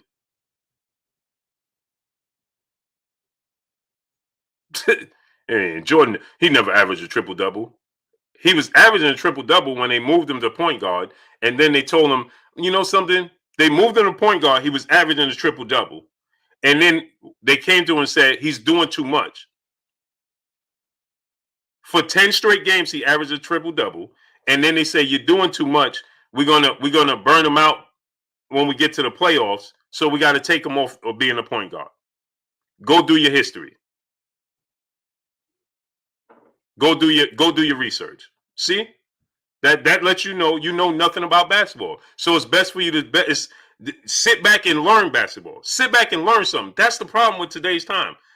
Too many people not in the business of learning. Everybody want to tell you what they know when you don't know. I've been a Bulls fan since 1982-83. We put Michael Jordan at the point guard. He was averaging a triple-double. And then they was like, listen, by the time we get to the playoffs, he's going to be burnt out. So we got to take him off of the point guard. Put him back at the two guard. Because he was given everything he had in every aspect of the game. He was playing point guard, passing the ball, rebounding the ball, scoring the ball, and he was the best on-wing defender in the NBA at that point in time.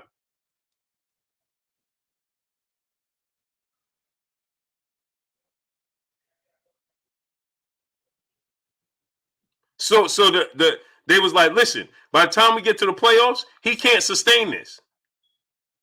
Because it was a rougher game. So at this point in time, he's playing defense at the highest level. He's passing the ball. He's controlling the ball. He's doing everything. So when they tell you that LeBron James is an all-around better player, they're not telling you the truth. Because he, unlike LeBron James, he followed the system. Michael Jordan said, okay, if this is what y'all want me to do, okay. But he showed you he could pass the ball. He had the playoff record, the finals record for threes made in the game. But people will tell you he can't shoot the three. He wasn't asked to shoot the three. It was a different game. But when he was asked to shoot the three, he could shoot it. The famous game against Portland, when he did like this, was him making all the threes. This is him making all the threes.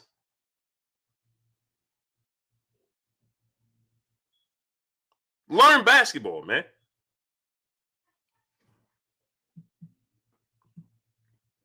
So anyway, back to boxing.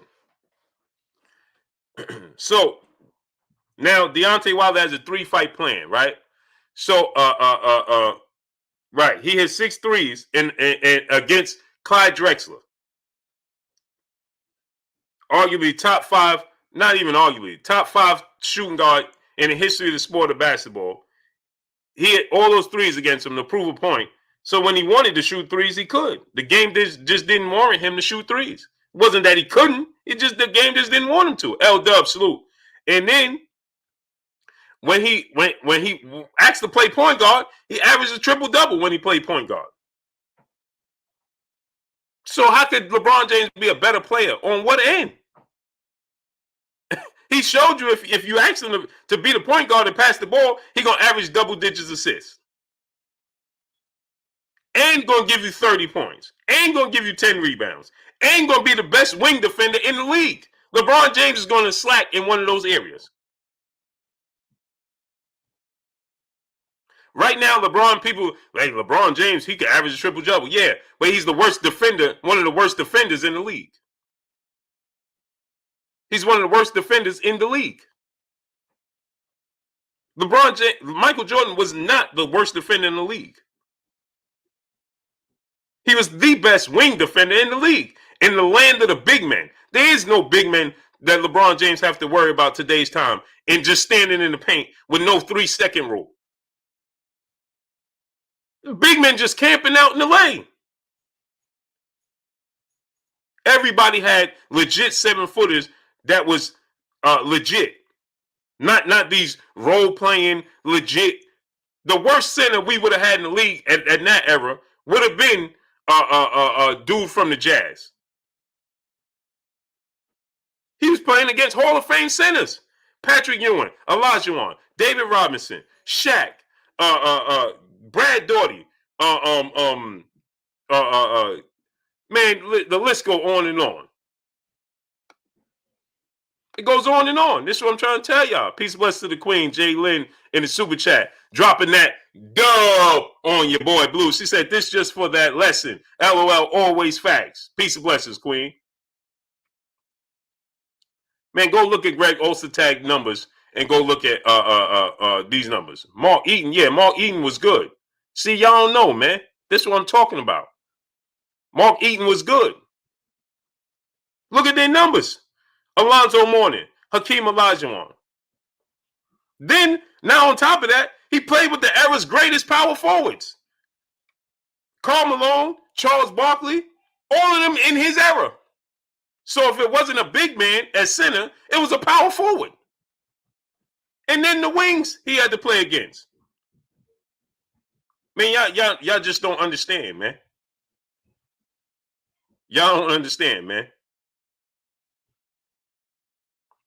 Larry Johnson, Karl Malone, Charles Barkley, Dominique Wilkins. Man, y'all don't understand, man. Well, anyway, back to boxing. Right? And then the era's greatest point guards on top of it. John Stockton, Gary Payton, the list goes on and on and on and on. Point guards. So anyway, let's get back to this boxing.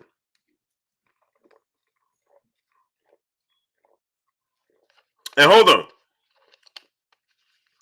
And then he had to play against. Now check this out. Y'all all talk about Dennis Rodman. And I'm going to leave it at this and then we go on to boxing.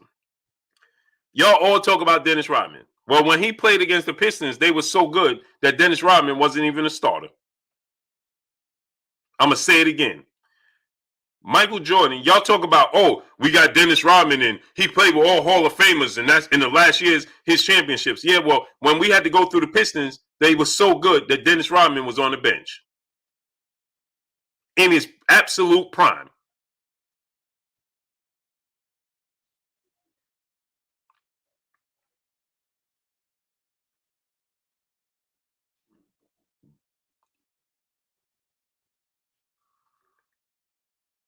Daniel Moreno. He says, sorry, Blue, point guards of this era are way more skilled all around. No, they're not. No, they're not. The game is more wide open to allow them to go to the hole. No, they're not. And there's no hand checking. I can't touch you, so I pick you up the full the length of the court, but I can't touch you. That don't happen no more. That don't happen no more. So the lane is wide open for these point guards. They're two guards masquerading as point guards, right? Yeah, they shooting threes because that's just the game is wide open. You can't touch them. You can't do nothing. It's an entirely different game. Oh, Jordan Maverick, Los Angeles. They're all skilled. Absolutely. They're all skilled. Listen, you're great in any era. If you're great in any era.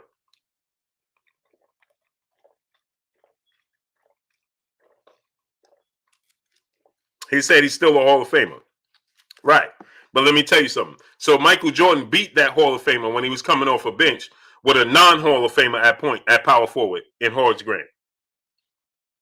So what does that say about Michael Jordan? Dennis Rodman was great. He was a Hall of Famer coming off the bench. And Michael Jordan swept him with a power forward that's not a Hall of Famer. When Dennis Rodman was a Hall of Famer. And Isaiah Thomas, Joe Dumars are Hall of Famers. But you're going to tell me that they was old, right? I'm waiting for you to tell me that. LeVar DeMoe, salute. I'm waiting for you to tell me that they were old. I'm waiting for you to tell me that they was old. Don't even type it. Mr. P. Depp, salute. So anyway, let's get back to boxing. So Deontay Wilder gives out his Daniel Lowton, salute. So Deontay Wilder gives out, his 3-fight plan, right? And Andy Ruiz is the only shocker on that fight plan, in my opinion. Why? Because I didn't expect Andy Ruiz to be on his list of fighters that he must fight. Jerry 216 Robinson, salute. I didn't expect that. Peace be free, salute. I did expect,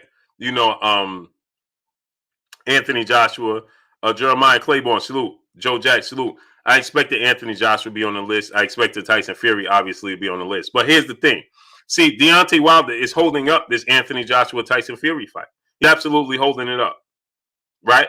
And so the reason that you haven't gotten an announcement, now you get Eddie Hearn's coming out, and Eddie Hearn is saying, well, I'm tired of telling the world and the boxing fans that I'm going to announce it in 2 weeks, right? He says, I'm no longer going to make mention of this fight anymore until it gets done. Well, why would that be if since June 10th, you told us that y'all had a 2-fight deal and since June 10th? Aleem Jones, salute. And salute to my brother 7 Trillion, man. I love those types of debates, man. It's like we're standing in the barbershop. I love those, man. So salute to you. I appreciate you, man. I just want you to know that. I enjoy those types of debates. I know my body language could say, you know, that's just I'm passionate, you know, but I love you, bro, and I love going back. I love that, man. That I enjoyed, you know, talking basketball with you and debating you. That's good, man. Mailman Mike, my brother super chat. MJ would have averaged 45 in today's game, no hand check. LOL. That's a fact. He averaged 37 points when you could hand check. Romel Lane, salute. He averaged 37 points when you could handshake, and there was no 3-second rule, and you could be physical as you want to be. And he averaged 37. So imagine you can't touch him, you can't do anything. He's just gonna be out there freelancing. He could come down and just do what he want. Oh, you're finished. You're finished. So with that said, you know, that surprised me. That surprised me that Deontay Wilder put Andy Ruiz on that list. But in a sense, it didn't surprise me. It just surprised me that that's on his list of wishes of fights to be made, right, before he retires. So he's saying that he got to fight Andy Ruiz Jr. before he retires, okay? Andy Ruiz, he just recently put, salute to Raymond Sheffield, my brother in the super chat. I appreciate you 1,000%. Amir Rogers, salute. Baby Quan Quan, salute. I don't think that Deontay Wilder is going to beat Andy Ruiz Jr. Oh, he will. It's going to knock him out. Scott Birmingham, salute. It's going to knock him out. Oh, he will, and he's going to knock him out. So with that said, you know, he's holding up this Tyson Fury fight. And so, like I said, you know, they'll lead you to believe that, you know, Tyson Fury, you know, and Anthony Joshua, he says that we're still working out the little details, right? He said that we're still working out the details for this fight. Well, what details? I'm confused. What details are you still working out? Because you announced it June 10th that y'all agreed to a 2-fight deal. So what details do you need to be worked out? What details needs to be worked out? I'm going to tell you the Southpaw Boxing Media, salute. I'm going to tell you the details that need to be worked out. Deontay Wilder. Mario Elian Sr., salute. Right? DeAndre C., salute. That's the details that needs to be worked out. That's the details that need to be worked out. Right? And so now he's trying to, or Deontay Wilder, he should take a fight with Dillian White because, you know, he needs to stay active. Really? I'm still confused, John Blaze 06 salute, as to why haven't there been a fight announcement? And why is Eddie Hearn coming out today talking about a fight will be announced? He's tired of mentioning it to the fans. So what led you to believe, Eddie Hearn, that a fight was going to be announced when you said it? And when you said 6 weeks ago, you said next week. Terrell Cole, salute. He said next week, 6 weeks ago. Then he said in 2 weeks, 4 weeks ago. And now he's saying 2 weeks. Now 6 weeks now. And now today he says, well, I'm tired of telling the fans it's going to be 6 weeks. So it has just happened when it happened. Well, so now we're going to go into June. I thought the target date, Mark Moore, salute, was June. Didn't they tell us the target date was June? June, July. So now we in February, we're going into March. No announcement. No announcement. We're going into March with no announcement. And now Eddie Hearn is telling us going into March, I'm tired of telling you, what details do you need worked out? And remember, Bob Arum said that, you know, they have a situation where they can't talk about it, right? So remember, Bob Aarons telling them, stop making mention of it. That's what he told Eddie Hearn. Exposed to Hall, salute. He said AJ don't want to fight Usyk. I don't believe that.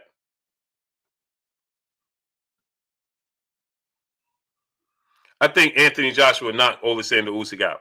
I don't think Alexander Usyk, Alim Jones, salute. I don't think Alexander Usyk can beat Anthony Joshua. I don't think Alexander Usyk. I think Anthony Joshua knocks out Alexander Usyk within 4 rounds. Right? Life, love, peace, and blessings, Queen. I think Anthony Joshua knocks out Alexander Usyk in 4 or 5 rounds. 4 to 5 rounds. Bang to the table. Salute. I don't think he could beat Deontay Wilder, Tyson Fury. I don't even think he can. I think he's gonna lose to. I thought that was a strong chance that Darius was going to beat him. I'm not high on Alexander Usyk. Zach D, salute. Jeremiah Claiborne, my brother in Super Chat. Blue, LeBron is overrated. That's a fact. And Wilder will destroy these guys. That's why Fury had to cheat just to give him a loss. Now, I won't say LeBron is overrated, Jeremiah Claiborne, because he's definitely not. Yusuf Nuruddin, salute. Is he, his skill set? No, he's not overrated, bro. He's a great basketball player. But when they tell you, that he's a better all-around player than this person, no, he's not. But is he overrated? I don't believe so. And do I think that Deontay Wilder can knock out everybody? Absolutely. Here go my brother, the historian, my brother Kurt Anderson, a.k.a. Kurt Sugar, a.k.a. the historian, a.k.a. my brother, my co-host. What's good with you, Kurt? Hey, Blue, man, I'm just chilling, man. Had a very busy day. What's going on, chat, man? What's up, Blue? Not much, man. Everything all right? Oh, everything is good, man. I've been watching boxing and thinking about boxing. We got fights this weekend, last weekend, man, and I'm in a frenzy, man. I just was busy with the business today. That's all. Yeah. That means business is booming, man. That's a good thing. Oh man, yeah, man. We got so many clients, man. But I was listening to you as I was working. You was talking about basketball, man, and a lot of people see things, but they don't really know things. You have to study certain things, man, to get a leg up, man, or else, you're gonna be just like everybody else. Mm-hmm. That's a fact. That's a fact, Kurt. We hear a lot of, when we talk about boxing, we talk about basketball. My thing is this, Kurt. Like me and yourself, right? Well, you're more of a historian than I am. I was more of a fan. You was more studied it, right? And so I know a lot of boxing, but I didn't study boxing, right? You study boxing. So, but I always look at this, Kurt, and I say that as time goes on, because we have hindsight, we always know. We know who Joe Frazier is. We know who Muhammad Ali, George Foreman, Sugar Ray Robinson. We know who because their career is concluded. The real Rick Rob, salute. But every time we move forward, we always question whoever we move forward, because what they've done is embedded in our psyche, and it's just a hurdle that we set so high that nobody can hurdle it unless they're absolutely an anomaly, and they come along and it's like, whoa. You know what I mean? So we always in this position. So when you look at the actual facts of it, like just physically, I was saying, you look at Luis Ortiz and Joe Frazier. Like Luis Ortiz can compete. I'm not going to say he could beat Joe Frazier, but he could compete with Joe Frazier just off of his physical attributes. Now, I still think Joe Frazier will win the fight, but he can compete with Joe Frazier. But we are so in the mindset that we don't even think he can even compete with Joe Frazier. But this dude is a southpaw, a big, athletic, very precise, accurate, 6'4", 6'5", 250, 40-pound heavyweight. He would be an absolute. We thought George Foreman was a monster back then at 6'3" and 220 pounds. This dude is 20 pounds heavier and 2 inches taller than George Foreman, and he's a better pure boxer than George Foreman. And we saw what George Foreman did to Joe Frazier, but we always in the mindset because we can't dare compare these guys to these guys. Now I don't, and I'm one of those guys. I don't think that they could beat Heat. I think Joe Frazier beat everybody. You know what I mean? Because I'm just used to. I know what he could. We seen him tested. We know what he brings to the table. We seen him tested. We saw his test against the will. But we always, oh man, lost Kurt. But we always in the mindset. There you go. There you go. You there, Kurt?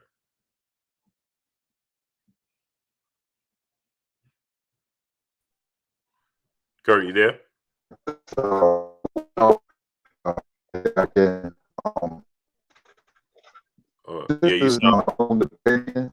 I'm rough on fighters today, but I think that they can't fight. They can fight. Hey, Kurt, you sound like a robot. A lot of talent fight today. Kurt, you sound like a robot. Crawford, Alvarez, Spence, Mel Charlo, Noya Noe, and Miguel Berchelt, and Emmanuel Navarrete, Galo Estrada. You have many fighters who I enjoy watching. Josh Taylor, Jose Ramirez. The biggest difference between today's fighters and yesteryear fighters is commitment and character as a man. Mm-hmm. That right there is telling because, fighters like Jake LaMotta and Bobo Holtz and Keith Fuller, they will run out the ring if they're not committed to fighting every second of every round. Yeah, he was sounding like a robot. Daniel Moreno, he said Jordan needed Pippen. Of course he did. It's a team sport. He can't play 1-on-5. He didn't just need Pippen. He needed everybody. He needed Steve Kerr. He needed John Paxson. He needed Luke Longley. He needed everybody. It's a team game. Let me see if they. You there, Kurt? Smash the like button, people. Hey, Kurt. Kurt, I love to see Kurt, you hear me? Kurt, you can fight. I would have loved to see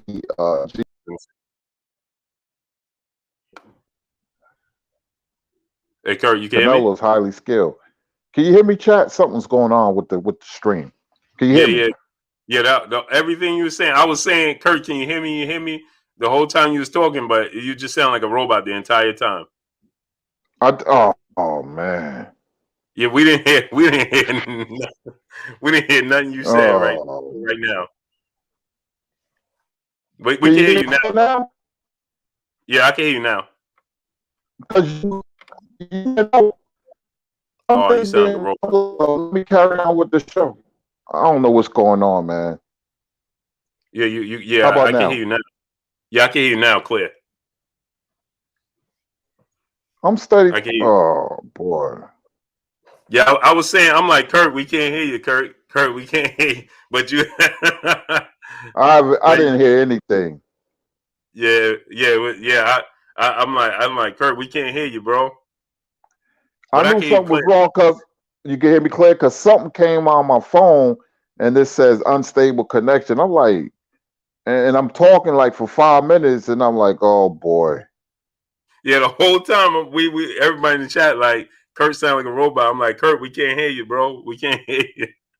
I don't know what it is, man, because some people complain in the building, but they complain because I'm like on the side and the back, but the people in the front of the building say the connections is fine. So I live by Newark International Airport, so I don't know if that has anything to do with it. I'm like 5 minutes from Newark International Airport.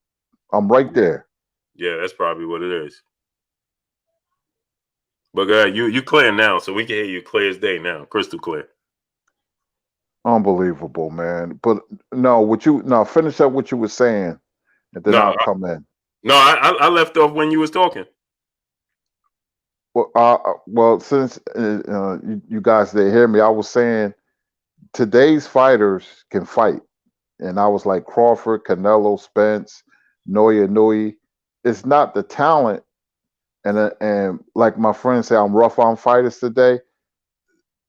The fighters from yesteryear, their commitment, their conditioning, and character of a man is the biggest difference because I've been looking at Iron Bar Boxing, and I don't know if you know this channel, Blue in chat, but whoever this guy is, he upload fights every day. He has thousands upon thousands of fights. And I go to his channel on YouTube, and I was looking at Wilfredo Gomez and Lupe Pintor.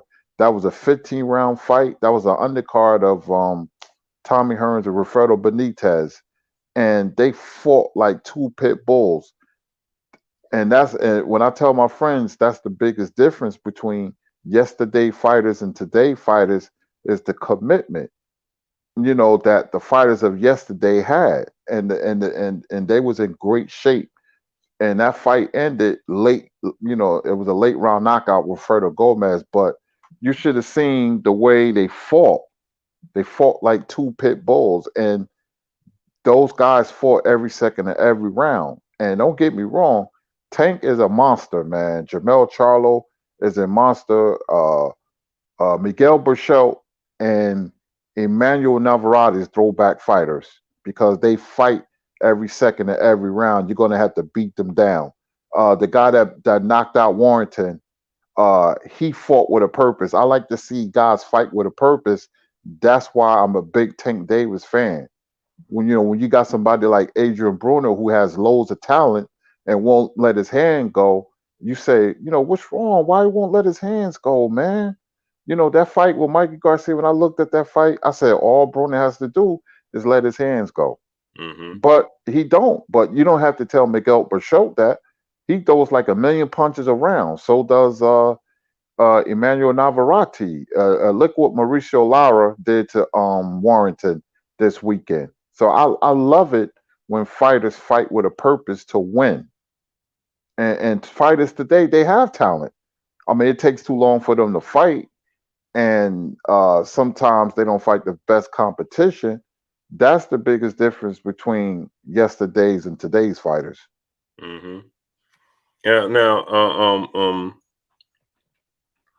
I want to ask you another question, Kurt, before we get into the topic at hand. But a great question was asked today on the Boxing Voice, and I immediately said, "Man, I got to ask Kurt this question." I don't know if you listened to it today, but he says, one of the callers called in and says, why doesn't Wilfredo Benitez, why doesn't he consistently be in the conversation with the Fantastic Four when he's beating Duran? And we know he never fought Hagler, but he lost to Hearns, and he lost to Leonard. But just give us a rundown of Benitez, man, because that I thought that was a great question, man, and obviously he lost to the Hagler. I mean, excuse me, he lost to the Hearns and Ray Leonard. But man, he was putting up a heck of a fight in those fights. It wasn't like he just went in there and they was just on a whole different level than him. He showed he could compete with them. He just, they just won the fight. But what's your thoughts on that, Kurt? That's a very good question. Whoever asked that on Boxing Voice, and Wilfredo Benitez was the. Oh man, we lost him again. Smash the like button, people. You there, Kurt?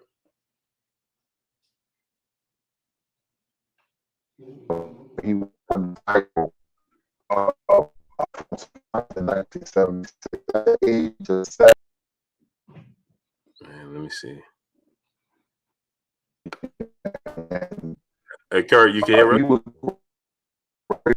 You can hear me, Kurt? You sound like, yeah, you sound like a robot all over again. how about now? Yeah, now you clear. Can you hear me? We didn't hear none you said when you started. I don't know what's going on, man. I'm getting discouraged, but I don't know. Today's just I don't know. I just want everybody to hear me. Wilfredo Benitez was a 3-time world champion, and he became world champion at the age of 17 when he beat Antonio Cervantes in 1976. Wilfredo Benitez was one of the best defensive fighters in the history of boxing, and his nickname was El Radar because he could see the punches coming, and you could be in the phone booth and not hit him. Tommy Hearn said that's the best fighter he ever fought. Naturally, it wasn't, but it's just the respect that Tommy Hearns gave Wilfredo Benitez. And Sugar Ray, I never seen a fighter. I never seen a fighter that could make you miss.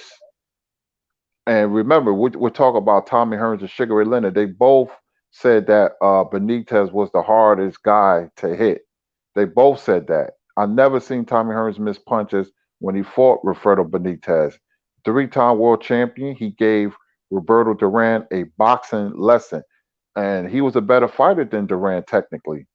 Duran couldn't do anything with Benitez, but I think it's a lack of personality. Remember, Blue, Duran had that Charles Manson type of persona. Sugar Ray Leonard was the pretty boy.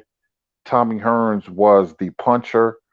So people gravitated to them, and Hearns had a built-in fan base in Detroit, which is very loyal. And Wilfredo Benitez, he didn't have that personality like the others had. So his popularity suffered. But whoever said that in blue, he belongs in there with the Leonard Hearns and Durans and Haglers. He never fought Hagler, but Benitez belongs in that group. And how would you rate him today with today's boxers?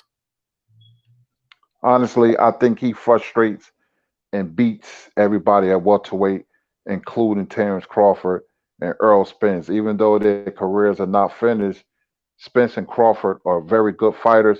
Benitez is an all-time great. And you want to know how great he is? I forgot this too. Floyd Mayweather, Muhammad Ali, Roy Jones, James Toney, and Wilfredo Benitez are the best fighters that can fight against the ropes. Benitez was a magician with his back against the ropes. He knocked this guy out named Maurice Hope. It was the knockout of the year. But Benitez is probably one of the youngest champions to be a 3-weight division champion.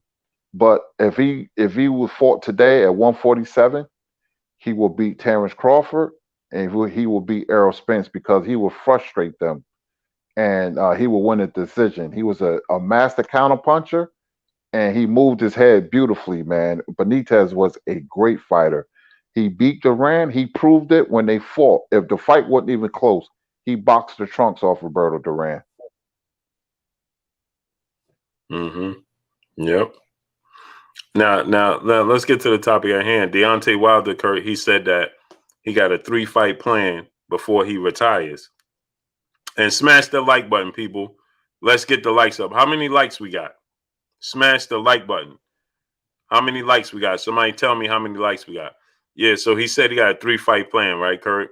And so to my surprise, he said before he retires, obviously we knew Anthony Joshua and Tyson Fury was going to be on that list before he retires. 817 Boxing Me, salute. M. Banks, Unfiltered, salute. Jay Hill, Eric O, salute. So we knew they was going to be on the list. But Andy Ruiz Jr. is on his list as the 3rd fighter that he says he absolutely must fight before he retires. Smash the like button. Get the likes to 1K, my peoples. We got 800 likes. Smash the like button. Get the likes to 1K. Smash that like button. Let's work. Get the likes to 1K. So he said, Kurt, that he said that that those are 3-fight plan, and we know that he wants to fight Tyson Fury. That goes without saying. And we obviously know he wants to fight Anthony Joshua. But Andy Ruiz shocked me because I'm like, man, excuse me, Kurt. I'm like, man, he feels the need to have to fight Andy Ruiz before he retires. That was, shocking to me. You know what I mean? But what's your thoughts on that, Kurt? And smash the like button. Get the likes to 1K. If you haven't smashed the like button, smash it. Get the likes up. Let's work. Smash the like button right now. Get the likes to 1K. Go ahead, Kurt. Am I clear? Mm-hmm. I would like to see him fight Charles Martin as a comeback fight, then fight Andy Ruiz, and fight the winner of Fury and Joshua. It's not guaranteed that he'll get the winner of that fight because even though he fought Fury twice, Fury is making it known he don't want to fight Deontay Wilder again, and the Joshua fight was never made. So I'm gonna say the next two fights should be to get himself back, get his confidence back after Hold on, Kurt. and then Andy Ruiz. Kurt, hold on, Kurt. You sound like a robot again. It might be on my end, man. Hold on, let me take you out and put you back in.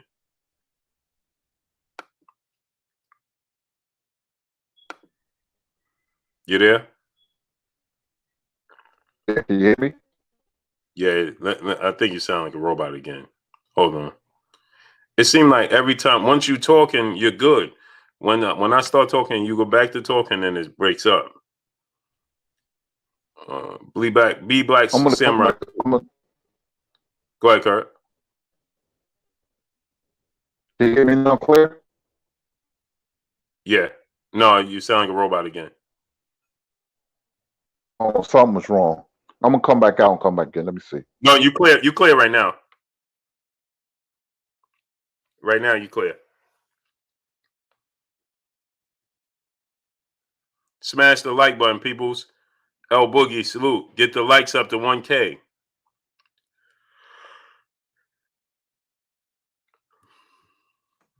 Robert Brown, salute. Smash the like button, man. Get the likes to 1K. Paul Gang, salute. Say you got to turn his volume down. You there, Kurt? Yeah, can you hear me? Oh, perfect. I don't know what's going on. But I would like to see Wilder fight Charles Martin first, a comeback fight. I think that's a good fight for him to come back and then fight Andy Ruiz. It makes a lot of sense. They can do the fight in Texas. I think it'll do big numbers because of the pandemic. Texas is the only place where you can get people in the arena, and then he could fight the winner of Fury and Joshua. That should be the next three fights for Deontay Wilder. Yeah. Oh, man, I'm yawning. Skills from New Orleans, my brother in the Super Chat, he said stakes are high. Whoever loses meant one couldn't win without cheating, or one couldn't win without being cheated. Man, that I like that. That's a great point, Skills of New Orleans. That's why I want to see the fight. Because now there's going to be absolutely everything is removed. All hurdles removed. All dare I say excuses are removed. You understand? Tyson Fury, is not going to be allowed to be able to come in and manipulate his gloves. Deontay Wilder is going to go in eyes wide open, paying attention to each and every person. Each and everything going on around him. He's not going to take anything for granted. D. Hodges, salute. So he's coming in with an entirely different mindset, and this is going to be a lot of pressure on Tyson Fury. And Kurt, today, I don't know if you saw, but Eddie Hearn came out today and he says, I'm tired of continuing to tell the fans 2 weeks, every 2 weeks for the last 6 weeks. So he said that I'm tired of making mention that we're going to announce the fight. He says, I'll just wait and see if and when we get to that point, we working out the little details to announce it. What you think about that, Kurt? Wow, I didn't hear that. So he's getting frustrated, Eddie Hearn. And he's right. When you putting the fight off, and this fight was announced last year, Mm-hmm. June or something like that, and you hear nothing, and so he's frustrated.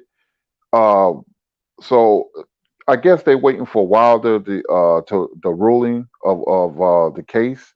Mm-hmm. Uh, so I don't know. I'm waiting for the fight because I'm interested. We all are, but Eddie Hearns is showing his frustration. He has to pull back, and he probably saying, "Man, they making me look like an idiot out here. I gotta hold back and tell you when the fight is announced." So we're not going to find out until something is until Wilder ruling is copacetic. So I really don't know. I'm kind of lost. That situation where I don't know when the fight is going to be announced. I really don't. I'm trying to find words, but I don't know. It sounds like frustration from Eddie Hearn. Yeah, it's frustration. And that's what I say, Kurt. If you, me, once again, Kurt, we've been in this sport of boxing and knowing this sport of boxing for decades now. I've never seen fighters agree and announce that they agreed to a 2-fight deal, and yet now you're in the year. Now we going on 10 months, Kurt, since he said they we agreed to a 2-fight deal. That was June 10th. We going into March, and yet there's still no announcement, and it's made and this all stems from, we know Deontay Wilder going to arbitration and the mediation. He's holding up the fight. But if he don't have a leg to stand on, then he couldn't hold up the fight. So this just lets us know that he has a leg to stand on and he's holding up the fight. And If this Anthony fight, Joshua, go ahead, Kurt.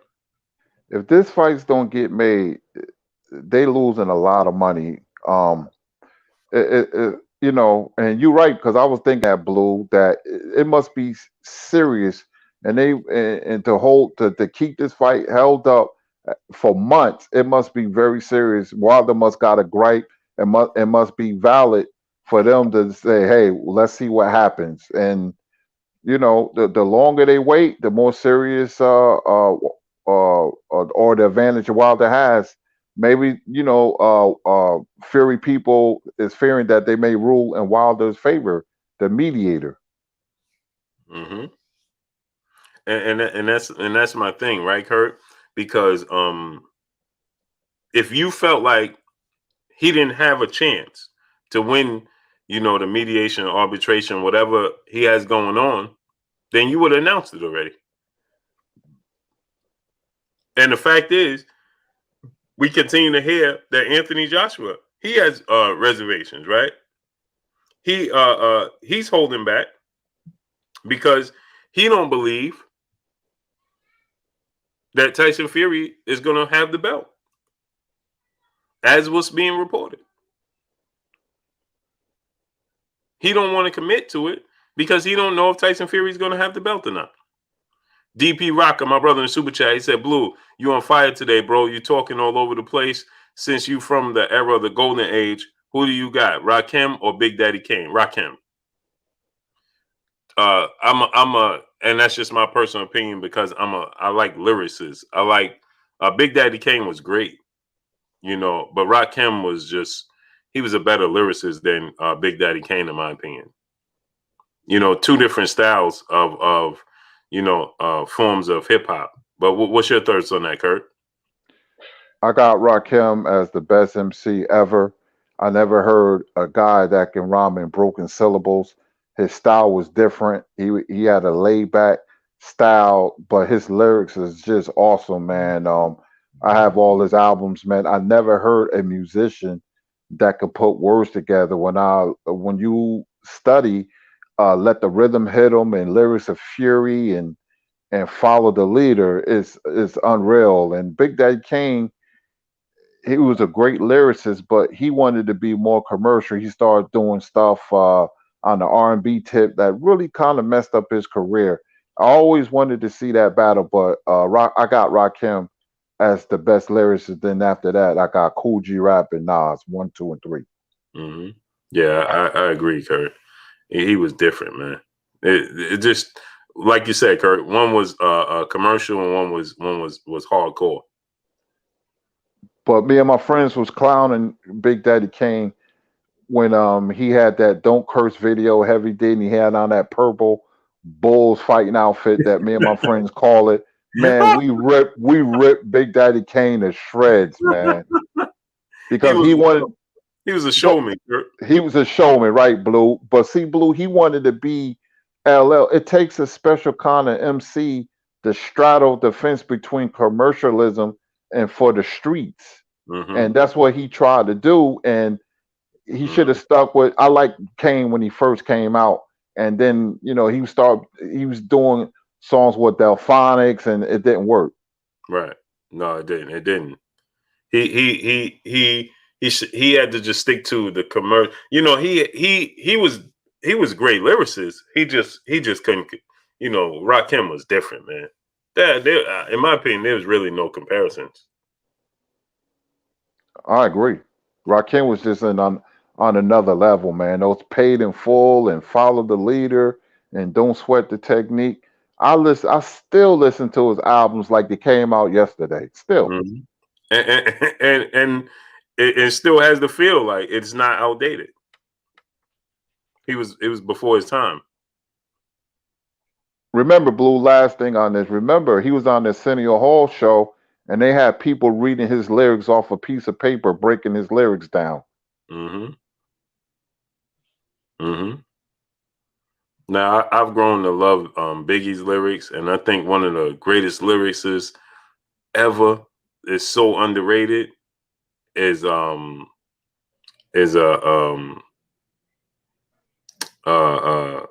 why am I drawing a blank on him?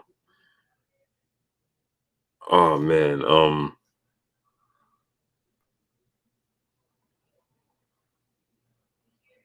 man, remember he battled LL Cool J? Why am I drawing a blank on him? Oh, you talk about Cannabis. Yep. Man, Kurt, Cannabis, man, Buckingham Palace, and woo. Second round knockout. Yeah. Woo, woo. You listen to Can I Bust? Man, listen.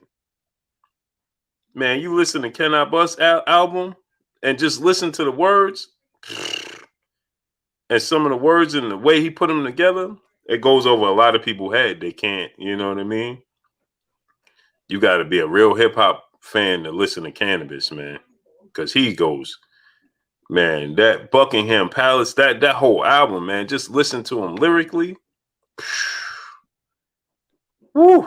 And Nas, I Give You Power.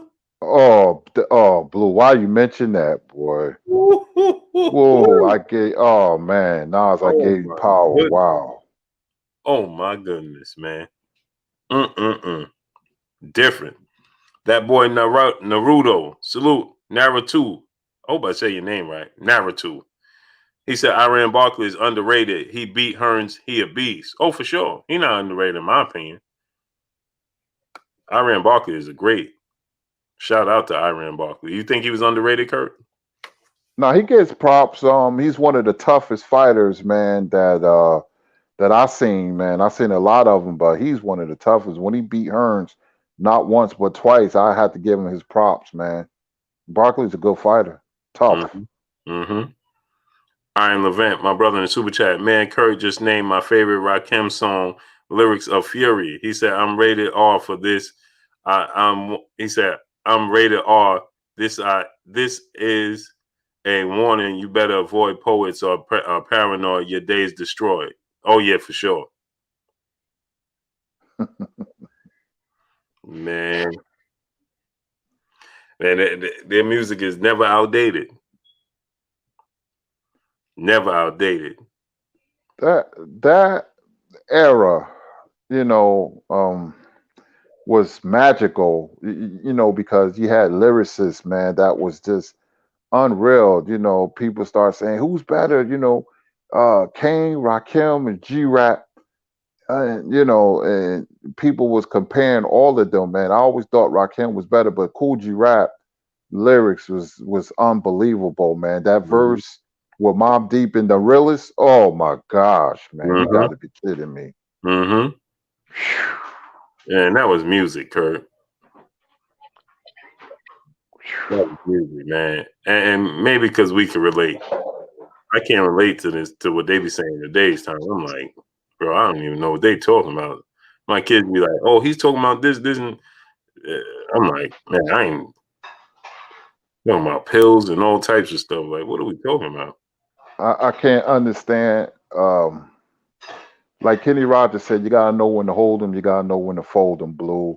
And Mm-hmm. this is not my era. Me as a 54-year-old man listening to NBA YoungBoy, my son be like, oh, he's all this, and I'll be looking at my son like, yeah, alien. I was like, I really don't know who that is. Yep. Yep.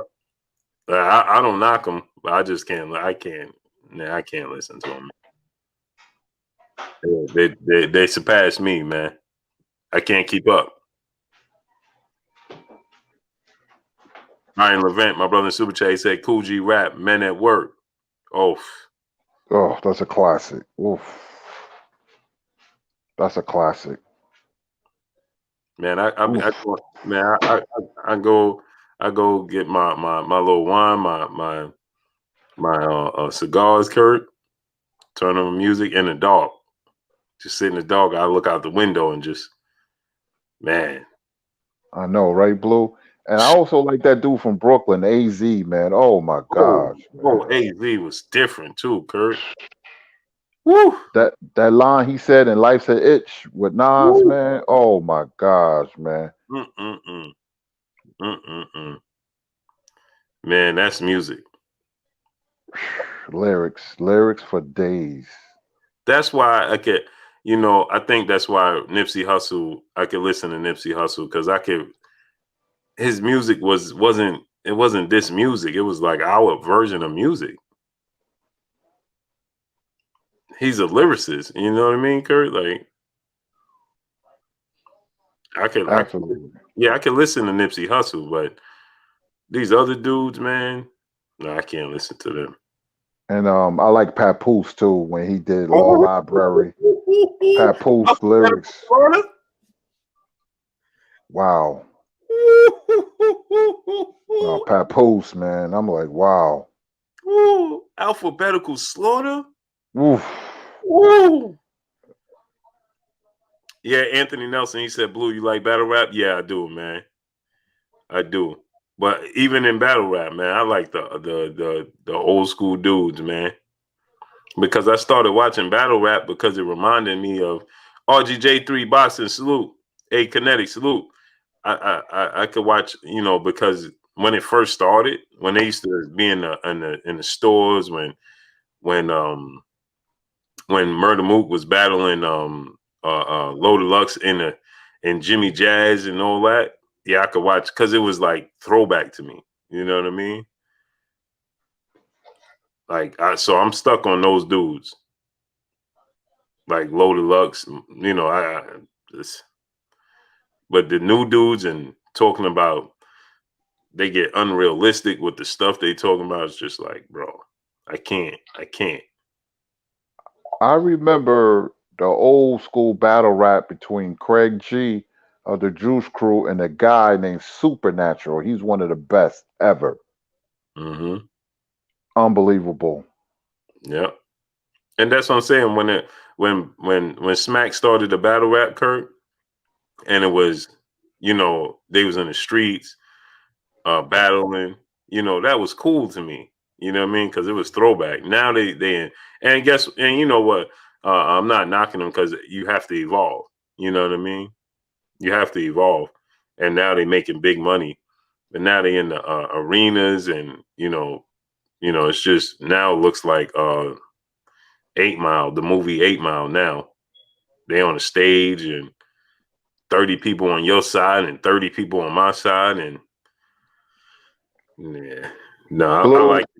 I like the better when they was in the Jimmy Jazz and on the corner Party Artie and Mook, and you know. I come from an era in hip hop. I'm lucky because I caught it from the beginning. I was 15 years old getting a fake ID in 42nd Street, and I used to go to the Rappers Convention in East Harlem, the Armory, where they had groups like Funky Four Plus One More, and that was the first rap group on TV on Saturday Night Live in the early '80s. Woof! And Spoonie G and Crash Crew, and used to go to this club in the Bronx called the Fever. Mm-hmm. You know, Webster Avenue, Webster Avenue, 167th Street.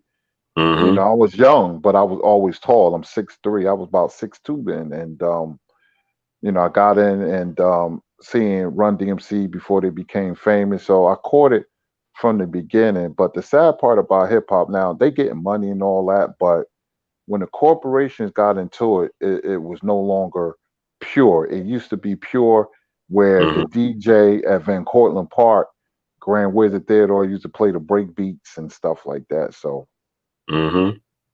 Yeah, now it's just, you know what they did? They turned it against us, Kurt. Now it's used against us. You know what I mean? Salute to I Just Write For You, my brother in the super chat. Appreciate you, King, coming through. Donald now, 65-year-old G Grant, triple OG in the building. What's good with you? Yeah, man. I Just Write For You. Salute to you, King. I appreciate you 1,000% for coming through and showing us love, man. Appreciate you. Yeah, Kurt, man. But yeah, times change. Yeah, it definitely, everything evolves. You know what I mean? But you know, sometimes I'm not ashamed to say I can't keep up, man. They lost me now. I'm lost. So I stay with what I know. I watch I tried battle to, rap. You watch battle rap, Kurt? I used to a lot. I slacked off because we had a couple of battle rappers from Newark, Shotgun Shug, Arsenal, and Mm-hmm. a couple more. But I slacked off with battle rap. Yeah, yeah. And then that's what I'm saying. That they now it's a new wave. You know what I mean? And it's like I just can't. Like I don't know. I mean, when one of them are battling, I still watch them. You know what I mean?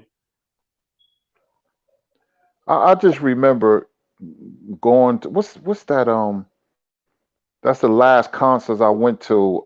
They don't have no more. Rock the Bells. That's there you go. Where you had to catch a ferry to that. I forgot the name of the island. And I saw a Trial Called Quest, man. You talking about magical, man. Trial Called Quest is one of the very best groups I ever heard, man. You know, Mm. sampling the jazz songs and everything, man. And it's just not our era anymore, Blue. And I'm fine with that. I don't sound Yeah, like an yeah. old I'm guy not with mad at it. grudge. I understand. I understand Right. natural progression of life. You got the we call the mumble rappers and stuff like that. I have no Yeah, problem against them. Get the money. exactly. Oh, he said that's a L. Oh, is L just right for you? Okay, I got you, King. Hey, L, man, you know I don't. My education don't go that far, great brother. You know what I mean? They just don't go that far. So is L just right for you? Salute to my brother L, just right for you in the super chat. Yeah, Reggie Owens, he said the tribe is a legendary group for sure. The Fugees, man. The Jessica Burton, peace and blessings, Queen. Yeah, I see you coming in here late. We're gonna tax you. We're gonna tax you. Cerebral Shadowboxer, my brother in the super chat, come through, dropping that dub on us in the super chat. He said, showing love to the dynamic duo. Salute to you, bro. Yeah. So man, Kurt, but yeah, Jessica Burton, we see you come. We seen you coming in and walking in the back. You know what I mean? Tried to sit in the back, so we ain't see you come in late. Nah, we saw you. Yeah, Kurt, man. So yeah, back to boxing though, Kurt. We got a lot of big fights this weekend. Adrian Broner coming back. You know, we got the big one, Miguel Burchett, Oscar Valdez.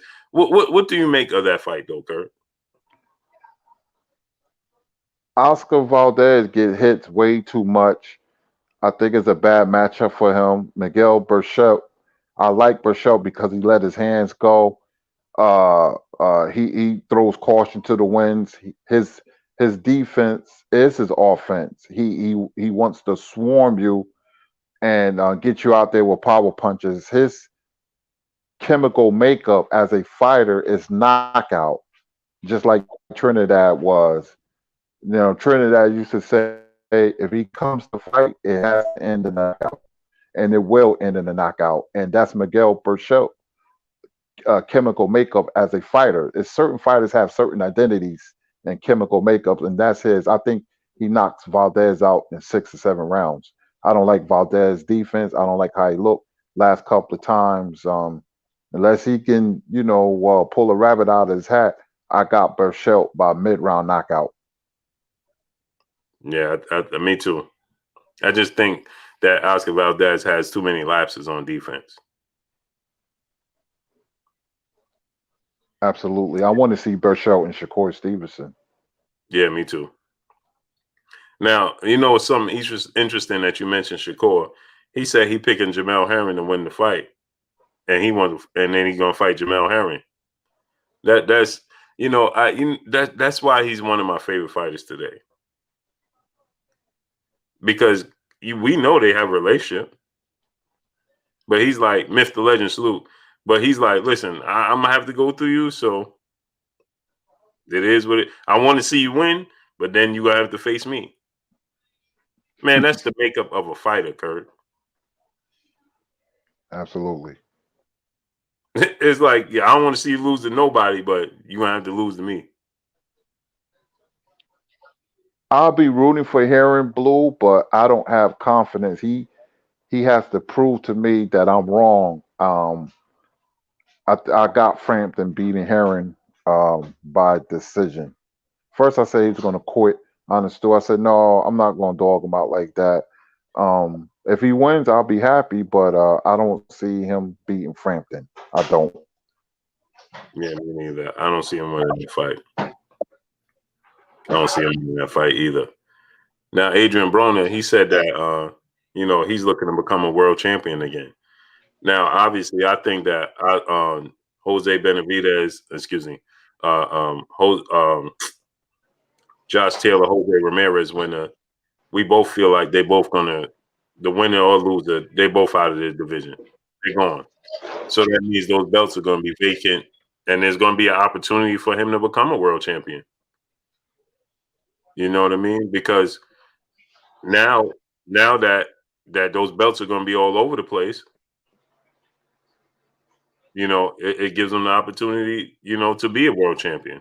Because it's gonna be like Sonic the Hedgehog. Them belts gonna go ping ling ling ling. They're gonna be all over the place, except for the WBO. Because we know that WBO belt gonna stay on top ringside. But it gives Adrian Broner it sets him up for that. So this is what I see. Extraordinary Common Junkie. Salute to my brother Fred. Barbershop Conversations in the building. Go subscribe to my brother Barbershop Conversations, man. My brother Fred. He said Fred Frampton beating Herring by MTK.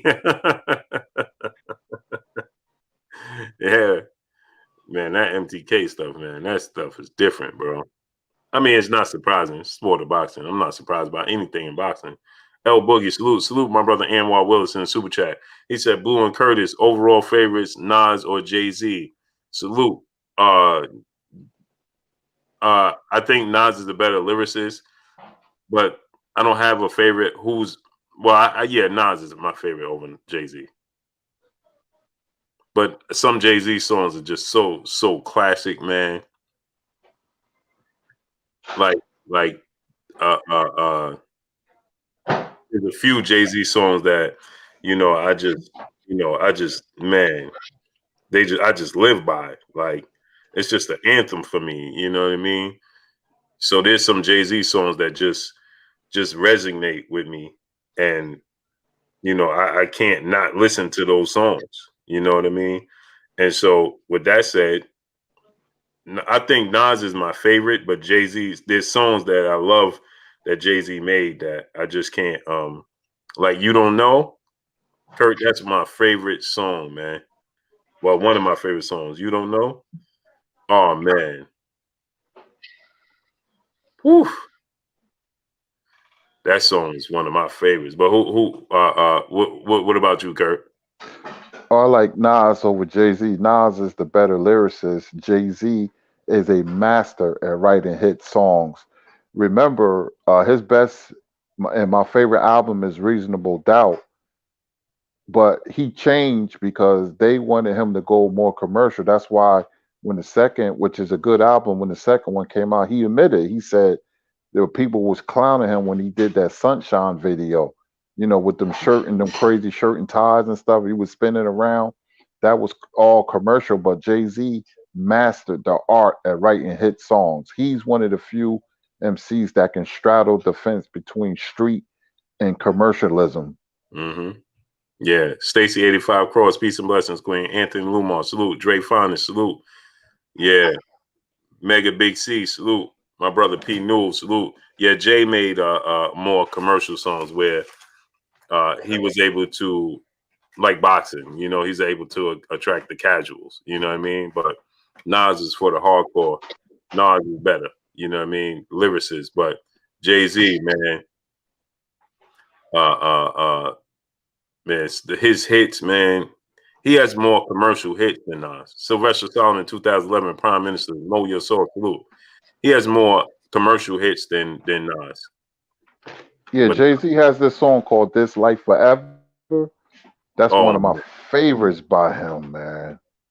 Oh, that's an awesome song, man. And the whole Reasonable Doubt album is a masterpiece. I love that album. Brooklyn Finest, Kurt. Awesome. Ooh, jigger, bing, bing, bigger, bing, bing. Ooh, man. Oh, man. I wanted them to do a whole album together. Remember, it's supposed to have been Biggie, Jay-Z, and Little Kim. They was called the Commission. They was going to do a whole album together, but it didn't work out. But Jay-Z is a master at writing hit songs, man. Yeah, Commission it was over. It was over. Busta Rhymes was going to be in the Commission. It would have been over, man. It would have been over. But man, boy, you don't know. Oh, sure I do. I'm from the streets where the hook is. Oh man, that is my favorite Jay-Z joint, Kurt. You know, Jay-Z had 13 number one albums. Yeah, that's ridiculous. He said, I bought the hood to the suburbs, and he has done a lot, man. I mean, I remember when he was a DJ in 1988. Jay-Z is a lot older than you think, but we ain't gonna talk about that. But when him and Jazz, Hawaiian Sophie, that came out in 1988. Yep. That's when I first saw Jay-Z. Yep. And Big L, man. Oh. Man, New York music. Remember Onyx? This is the way we walk in New York. This is the way we walk. You remember that, Kurt?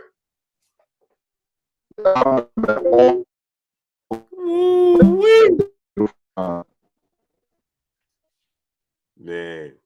Paul Carrick, my brother in Super Chat. Memories. He said, memories, Kurt. He said, for my LDBC brethren, salute to you, bro. How many likes we got? Smash the like button. NH, salute. William Michael, salute. RGJ3 Boston, my brother in Super Chat, he said, Blue, and a huge German Williams. I guess he meant to say, I'm a huge Jermaine Williams fan, known as Cannabis, a Jamaican-born American rapper. Busta Rhymes was born in New York by Jamaican parents. That's a fact, man. Cannabis, man. You got to go. If you never heard Cannabis song called Buckingham Palace, go listen to it. Go listen to Can I Bust and listen to the words. Listen to Buckingham Palace. I got something to say about Busta Rhymes. I'm a huge Busta Rhymes fan, but what he said about us, I didn't take kindly to it. I don't know if you heard, but he dissed us, bro. He did? Yeah. I Talk I about didn't even hear. America. He's at what is called? Well, let me get this right now. A Caribbean. It was some kind of war show or something like that. Mm-hmm. And he said that we have no culture. We get things from West Indians and Latinos. They have culture. We steal everything from them. He said this with his own mouth. I heard it. Wow. He was being interviewed, and it took me I'm still shocked that he was talking real greasy about America, and I was like shocked the stuff he was saying. Oh, America got no culture, and they ain't do nothing. They ain't contributed hip hop. It was the Latinos and the Caribbeans and Latinos and Caribbean, but it was basically he was saying Black American, but he worded as America. Right. And he was talking real greasy. Remember? Wow. Oh man, we lost Kurt.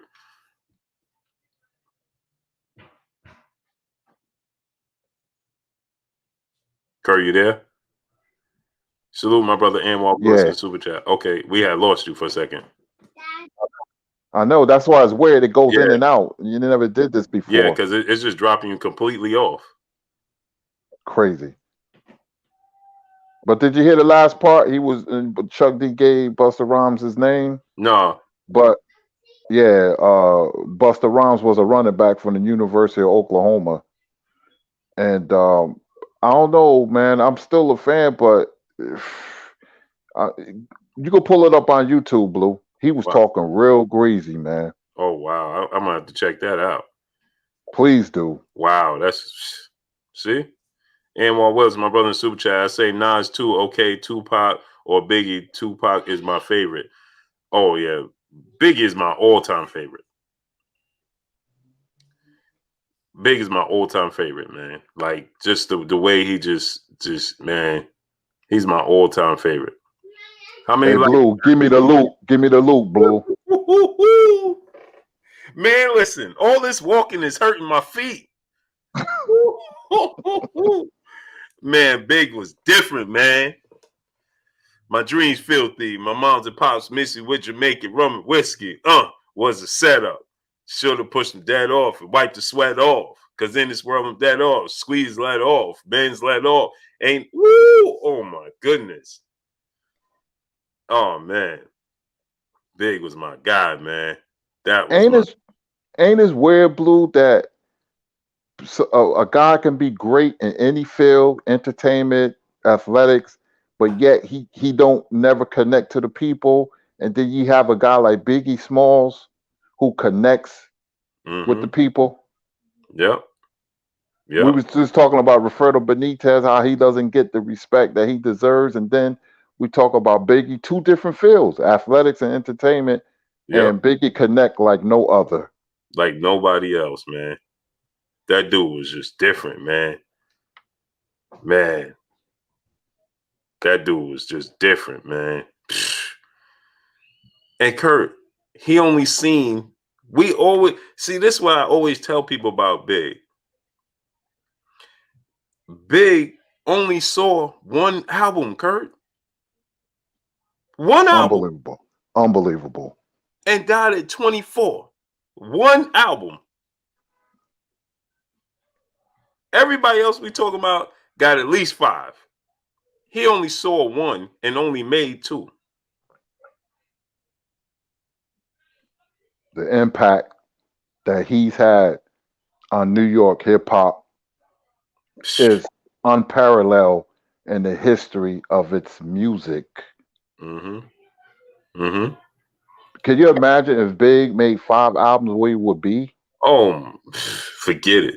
How big he would have been, because he was leaving Puff. Yep.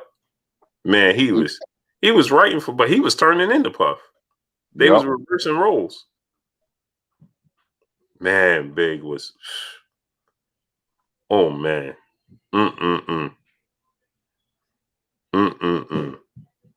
New Juice, my brother in Super Chat said Redman for Newark, for my Newark heritage, and Big L for where I'm at. Oh yeah. Facts. Newark, Yeah, stand up. man. When smash the like button, man. We should have a K likes already. Get the likes to 1K. Smash the like button, people. Smash the like button. If you haven't smashed the like button right now, smash it. We need 100 likes. Get the likes to 1K. Kenyatta Ali, salute. Get the likes up to 1K, my people. Smash the like button. He said, y'all like Pac, though? Oh, for sure. You can't like hip-hop and not like Tupac. Arise 12 Tribes, salute. That's impossible. You can't. Man, with Tupac Dig for acting, man, you watch Tupac in movies and you forget he's even Tupac. That's how talented he was. You forget the dude was Tupac. Kurt, how many movies you watch and forget that's Pac? Like, yo, this is Tupac. Yeah, I know. Gang related, Juice. I mean, I love his acting skills, man. Yeah, Poetic Justice. You forget that's him in Poetic Justice. Yeah. Wow. Man, my bearded dragon, Kurt. I have a female bearded dragon, and she lays eggs. I never put a male in the tank with her ever. She's aggressive, right, Kurt? Mm-hmm. She's been pregnant 3 different times and laid. Right now, my son just came and said she laid more eggs. Wow. I've never put a male. I have a male dragon, but I've never put them together. She's never coming because she's aggressive. I never put them in contact, and this is the 3rd time she's laid eggs. Got pregnant and pregnant herself and laid eggs. How old is the dragon? I had her now for 2 years. Yep. Never, ever had male contact. Renee Bashion, what's good? Go subscribe to my brother, Renee Bashion. She's never had contact, Never, Kurt. And laid eggs again.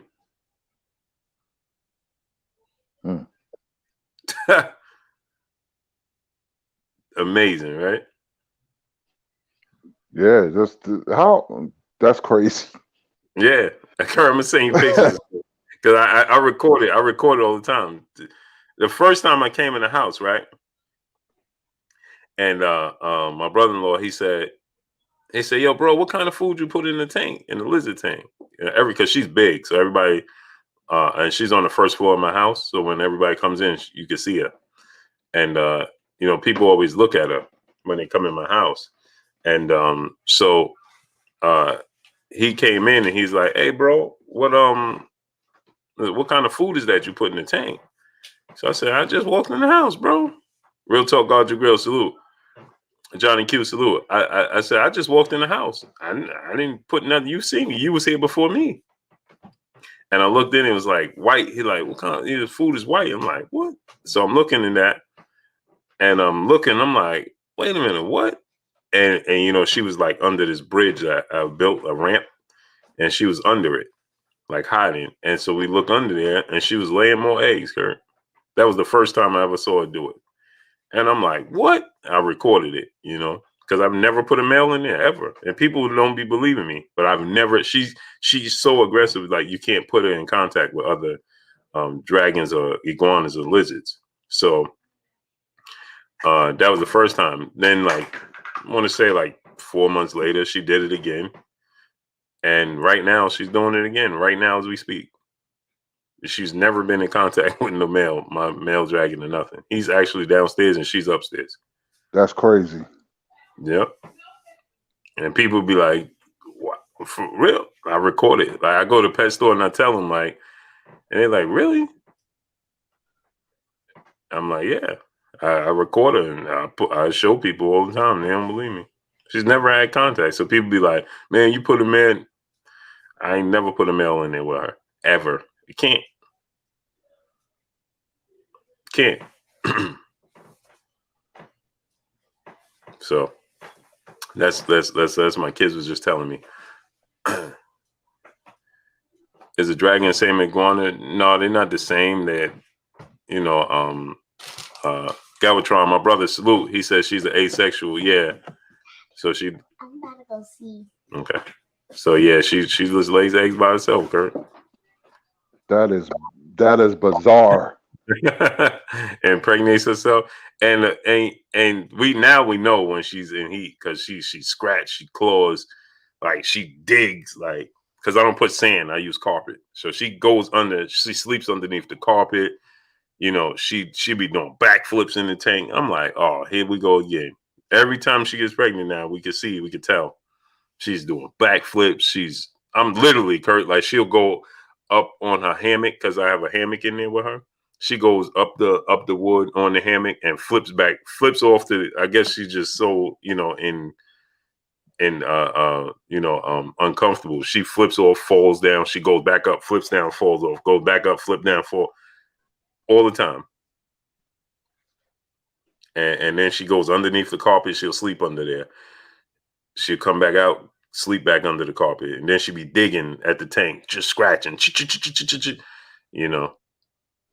And then finally she lets him out. All the time, Kurt. Smash that like button. Get the likes to 1K. How many likes we got? Smash the like button. Yeah, Kurt. So yeah, man. But let's get out of here, Kurt. Smash the like button. How many likes we got, my peopleizations? Before we sign off, my favorite show came to an end. It's the best show on TV. It was a show on Showtime Sunday nights called Your Honor. Oh, Blue, man. It's a great show, my brother. It's a drama. I'ma miss it. Great show. Your Honor is called. I don't know if you guys in the chat seen it. Great acting. The plot was unbelievable. It came to an ending Sunday night, man. The ending was powerful, but we're gonna get out of here. But yes.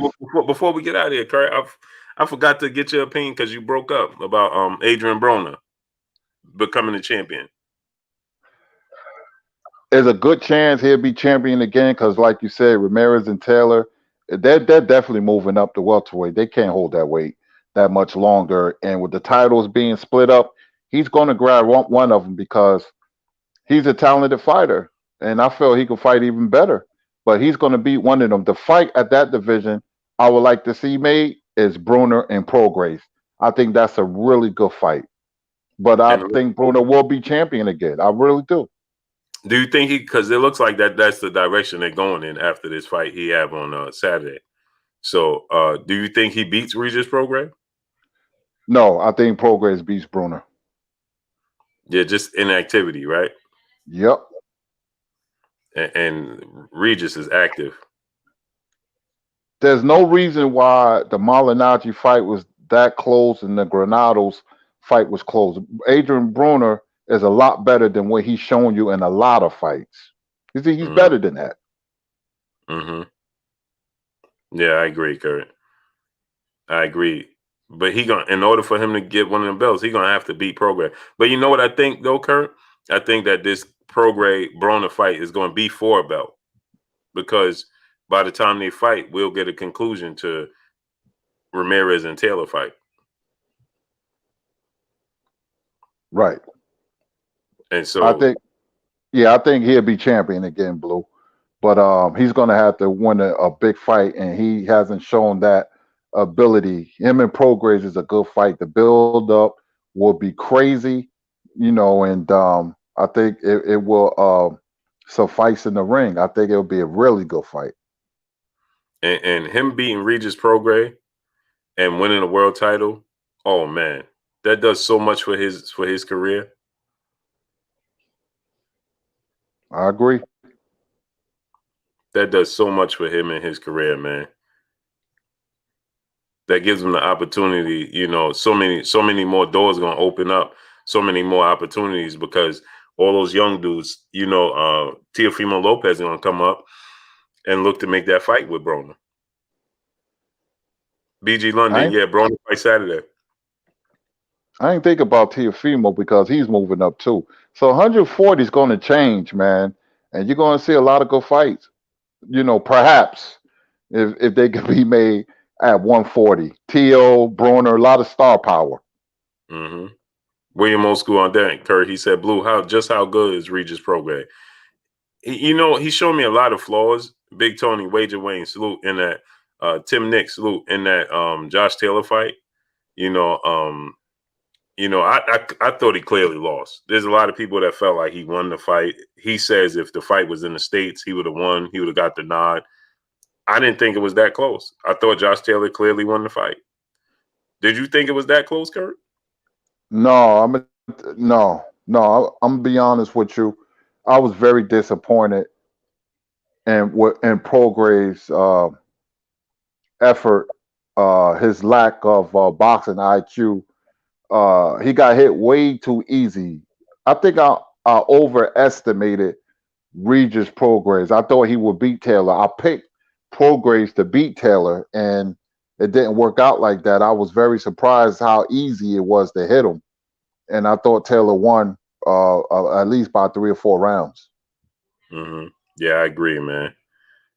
So that's a big fight, man. I want to see it. I'm eager to see how Broner is, Saturday, and if he's gonna maintain it, because now Saturday he's gonna get, back in the limelight. 5 minutes. He'll be back in the limelight. He'll be, fresh out the ring. Is he gonna keep the mindset he got going into this fight moving forward? You know what I mean? And if he lets his hands go in this fight, I'm interested to see, how that unfolds and how that plays out. And if we could get, that version of Adrian Broner moving forward against Regis Prograis that lets his hands go, then I think he could beat Prograis, but he's going to have to be active. He's a better athlete than Regis Prograis. I think he has more power than Regis Prograis. And Regis Prograis doesn't have the best defense in the world. So I definitely think he could, touch Regis Prograis. But we got to see it, We got to see it. So I definitely want to see it. I definitely think it's a big fight. And hopefully moving forward, we get the best version of it. Because he's only 30, Kurt. Seems like he's older. He's done so much, and he's only 30. Yeah, he's only 30. My brother, the Cali Enigma, Sports and Entertainment. My brother Cali in the building. He said, "What's happening, family? Salute, Cali. What's good with you?" Yeah, he's only 30, Kurt. 30 years old. Seems like he's much older than that. And he's only 30. So hopefully we get the best version of him. What else we got? We got Dominic Brazil and Otto Wallin. What you think about that fight? You know what? That's a good fight. I'm leaning towards Wallin. Most people are picking Brazil. I'm gonna go with the slight upset. I think for some reason my gut, I think Wallin's gonna pull off an upset, but he can't get hit with Brazil's right hand. The average person is gonna pick Brazil, but I'm gonna go with the upset. I like going against the grain sometimes. I'm picking Wallin. Yeah, I think it's gonna be entertaining, definitely. There's gonna be a few knockdowns. I think it's gonna be entertaining. If the version of Otto Wallin that showed up against Tyson Fury shows up, he'll beat Dominic Brazil. But I think Dominic Brazil is underrated. Steven Junnigan, salute. Mikey B, salute. I think Dominic Brazil is underrated. As far as that tier of fighters, he's not the A-level fighters, but as far as that tier of fighters, I think he's definitely underrated. And he's skillful and he got power. But if that version of Otto Wallin that showed up against Tyson Fury shows up, I think he's going to beat Dominic Brazil as well. That's what I'm banking on. I'm banking on the Wallin that showed up when he fought Tyson Fury. We don't know. We can only speculate, but I'm going with Wallin. Yeah, me too. Oh, one more thing, Kurt, before we get out of here. Canelo Alvarez, did you see when he said that he'll knock out Jamal Charlo within 4 to 5 rounds? Yes, I most certainly did. And this goes back what I tell people, that Canelo, along with Crawford and Spence, is a alpha male, a male lion. It's kind of ironic because that's what Charlo called himself. And he's one thing about Canelo, he truly believes that. He truly believes that. He hasn't fought him, And a lot of people say he ducking, and it's kind of weird he didn't fight him, but I'm picking Canelo to beat Charlo, and I want to see it. Mm-hmm. I want to see it. Canelo said, "I'm in my absolute prime." Canelo, I tell you, if he beats Plant, well, Sanders first and then Plant, we can't say nothing no more. Mm-hmm. He, with the Clenbuterol, and we don't like how he move, but he making these guys. If he wins impressively, and he beating Plant and Sanders and those guys, we can't say nothing anymore. Mm-hmm. Man, I'm really interested in the Caleb Plant fight with Canelo. I think that he's gonna. I can't see Billy Joe Saunders. I have no more confidence in Billy Joe Saunders. Mr. Mechanical, salute. I don't have no more Andy Hernandez, salute. I don't have no more confidence in Billy Joe Saunders. When I saw him fight David Lemieux, I'm like, this dude could give Canelo some problems. Ever since that performance, and remember, Kurt, he tested positive going into that Andre fight after that. And remember, they said that he was, he needed that whatever he used at that time. It was it's legal in the UK. It's not in the States. And he hasn't looked the same since. That's a really good point. I was high on Sanders when he beat Lemieux, but when people be like, "Man, Kurt is really high on Canelo," Blue, it's not that. I don't like the field against Canelo, the Andrades and all of them guys, man. I don't like the field. I don't like the non-aggressive, the passive aggressive approach they take to the sport of boxing. If Crawford or Spence was a 168 pounder, I will pick them to beat Canelo because they have that dog mentality. Mm-hmm. It's a mental thing. Mm-hmm. They don't have it. Come on, Chat and Blue. Were you disappointed when Charlo says that he'll mess up Benavidez, and then he didn't expect Benavidez to come back at him aggressively, and then he going to say he needs to get vaccinated. I don't fight nobody under the age of 25. What? Mm-hmm. Yeah, it's disappointing. Very disappointing. So I brought fire to him. You know what's even more disappointing? What he said that I was even more. Manny M, salute. What's good with you? Arise 12 Tribes, Mark Fralin, salute. Myth the Legend, salute. You know what's even more? Roger, salute. Disappointing when he said, I'm not a 168 pounder. I'm not even a 160 pounder. I'm just trying to get the big fights. And I'm like, dude, you said you couldn't make 54. So if you're not a 60 pounder and not a 68 pounder, then what are you? December Winter, salute. Bay Area Boxing Talk, salute. Then what are you? He moonwalked away from that Benavidez fight. Yeah, like, man, we need these fights for the sport of boxing, man. But Blue is no excuse. They both Texas would have been the ideal spot for a Charlo and Benavidez fight. That fight could have been made, but Charlo didn't want it. Yeah. Where do you think Benavidez goes now, Kurt? Because I don't know. I can't say. there's just no big fights there for him. I like his mindset. When you had him on the show, he said, to get me ready for Canelo, I want to fight Charlo and Plant. And I said, you know what? That's a great mindset. That's a great mindset. But see, he has the dog mentality, but don't have the style. Charlo, Plant, Andrade, Saunders, they have the style, but don't have the mentality that Benavidez has. Mm-hmm. Yeah, that's true, man. Hopefully, man, I'm hoping that, because I felt like this, Kurt. I don't think that he was going to fight, David Benavidez in his next fight anyway. because he would have to get a tune-up fight. David Benavidez fighting March 13th. So he's going to get a fight. And he ain't going. Last time he fought was September 26th. He ain't going to wait till September to fight again. So let's see. What's his next fight?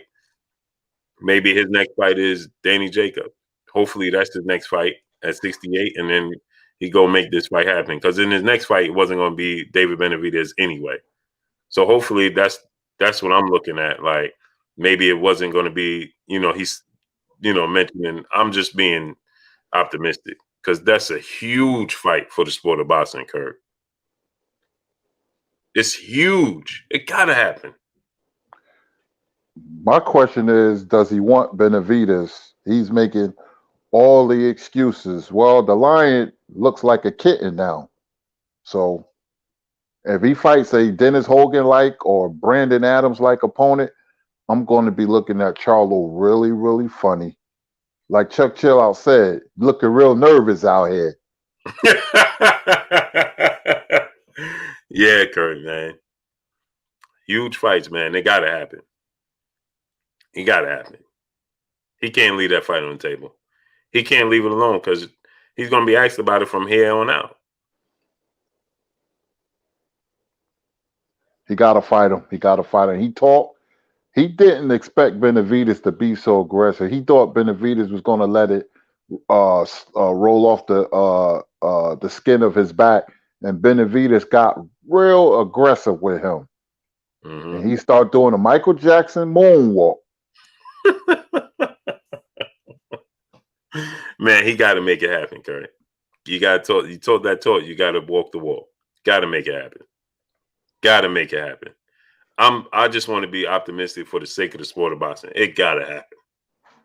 And like you said, Kurt, I do. I feel like, yeah, he made mention of it because that's how he normally addresses every fighter when he's asked about. Oh, I'll knock him out. And like you said, I don't think he thought that David Benavidez was going to pursue it like he always have. You know what I mean? Like he has been. I don't think he expected that. Majid, salute. I don't think he thought that he was going to pursue it to the level of the magnitude that he is pursuing it. You know what I mean? And you got to make it, like 50 said, you got to do something, baby. You got to do something, baby. You got to do something, baby. You can't, right? You got this young OG Wilson, salute. You got to do something, baby. Got to make it happen, bro. But yeah, how many likes we got, man? Let's get out of here, Kurt. Absolutely. Great show. I came on late, man. Great show, man. It's like 8:09. I'm watching basketball. Great show. Thank you, chat, for the super chats. Thank you for your support.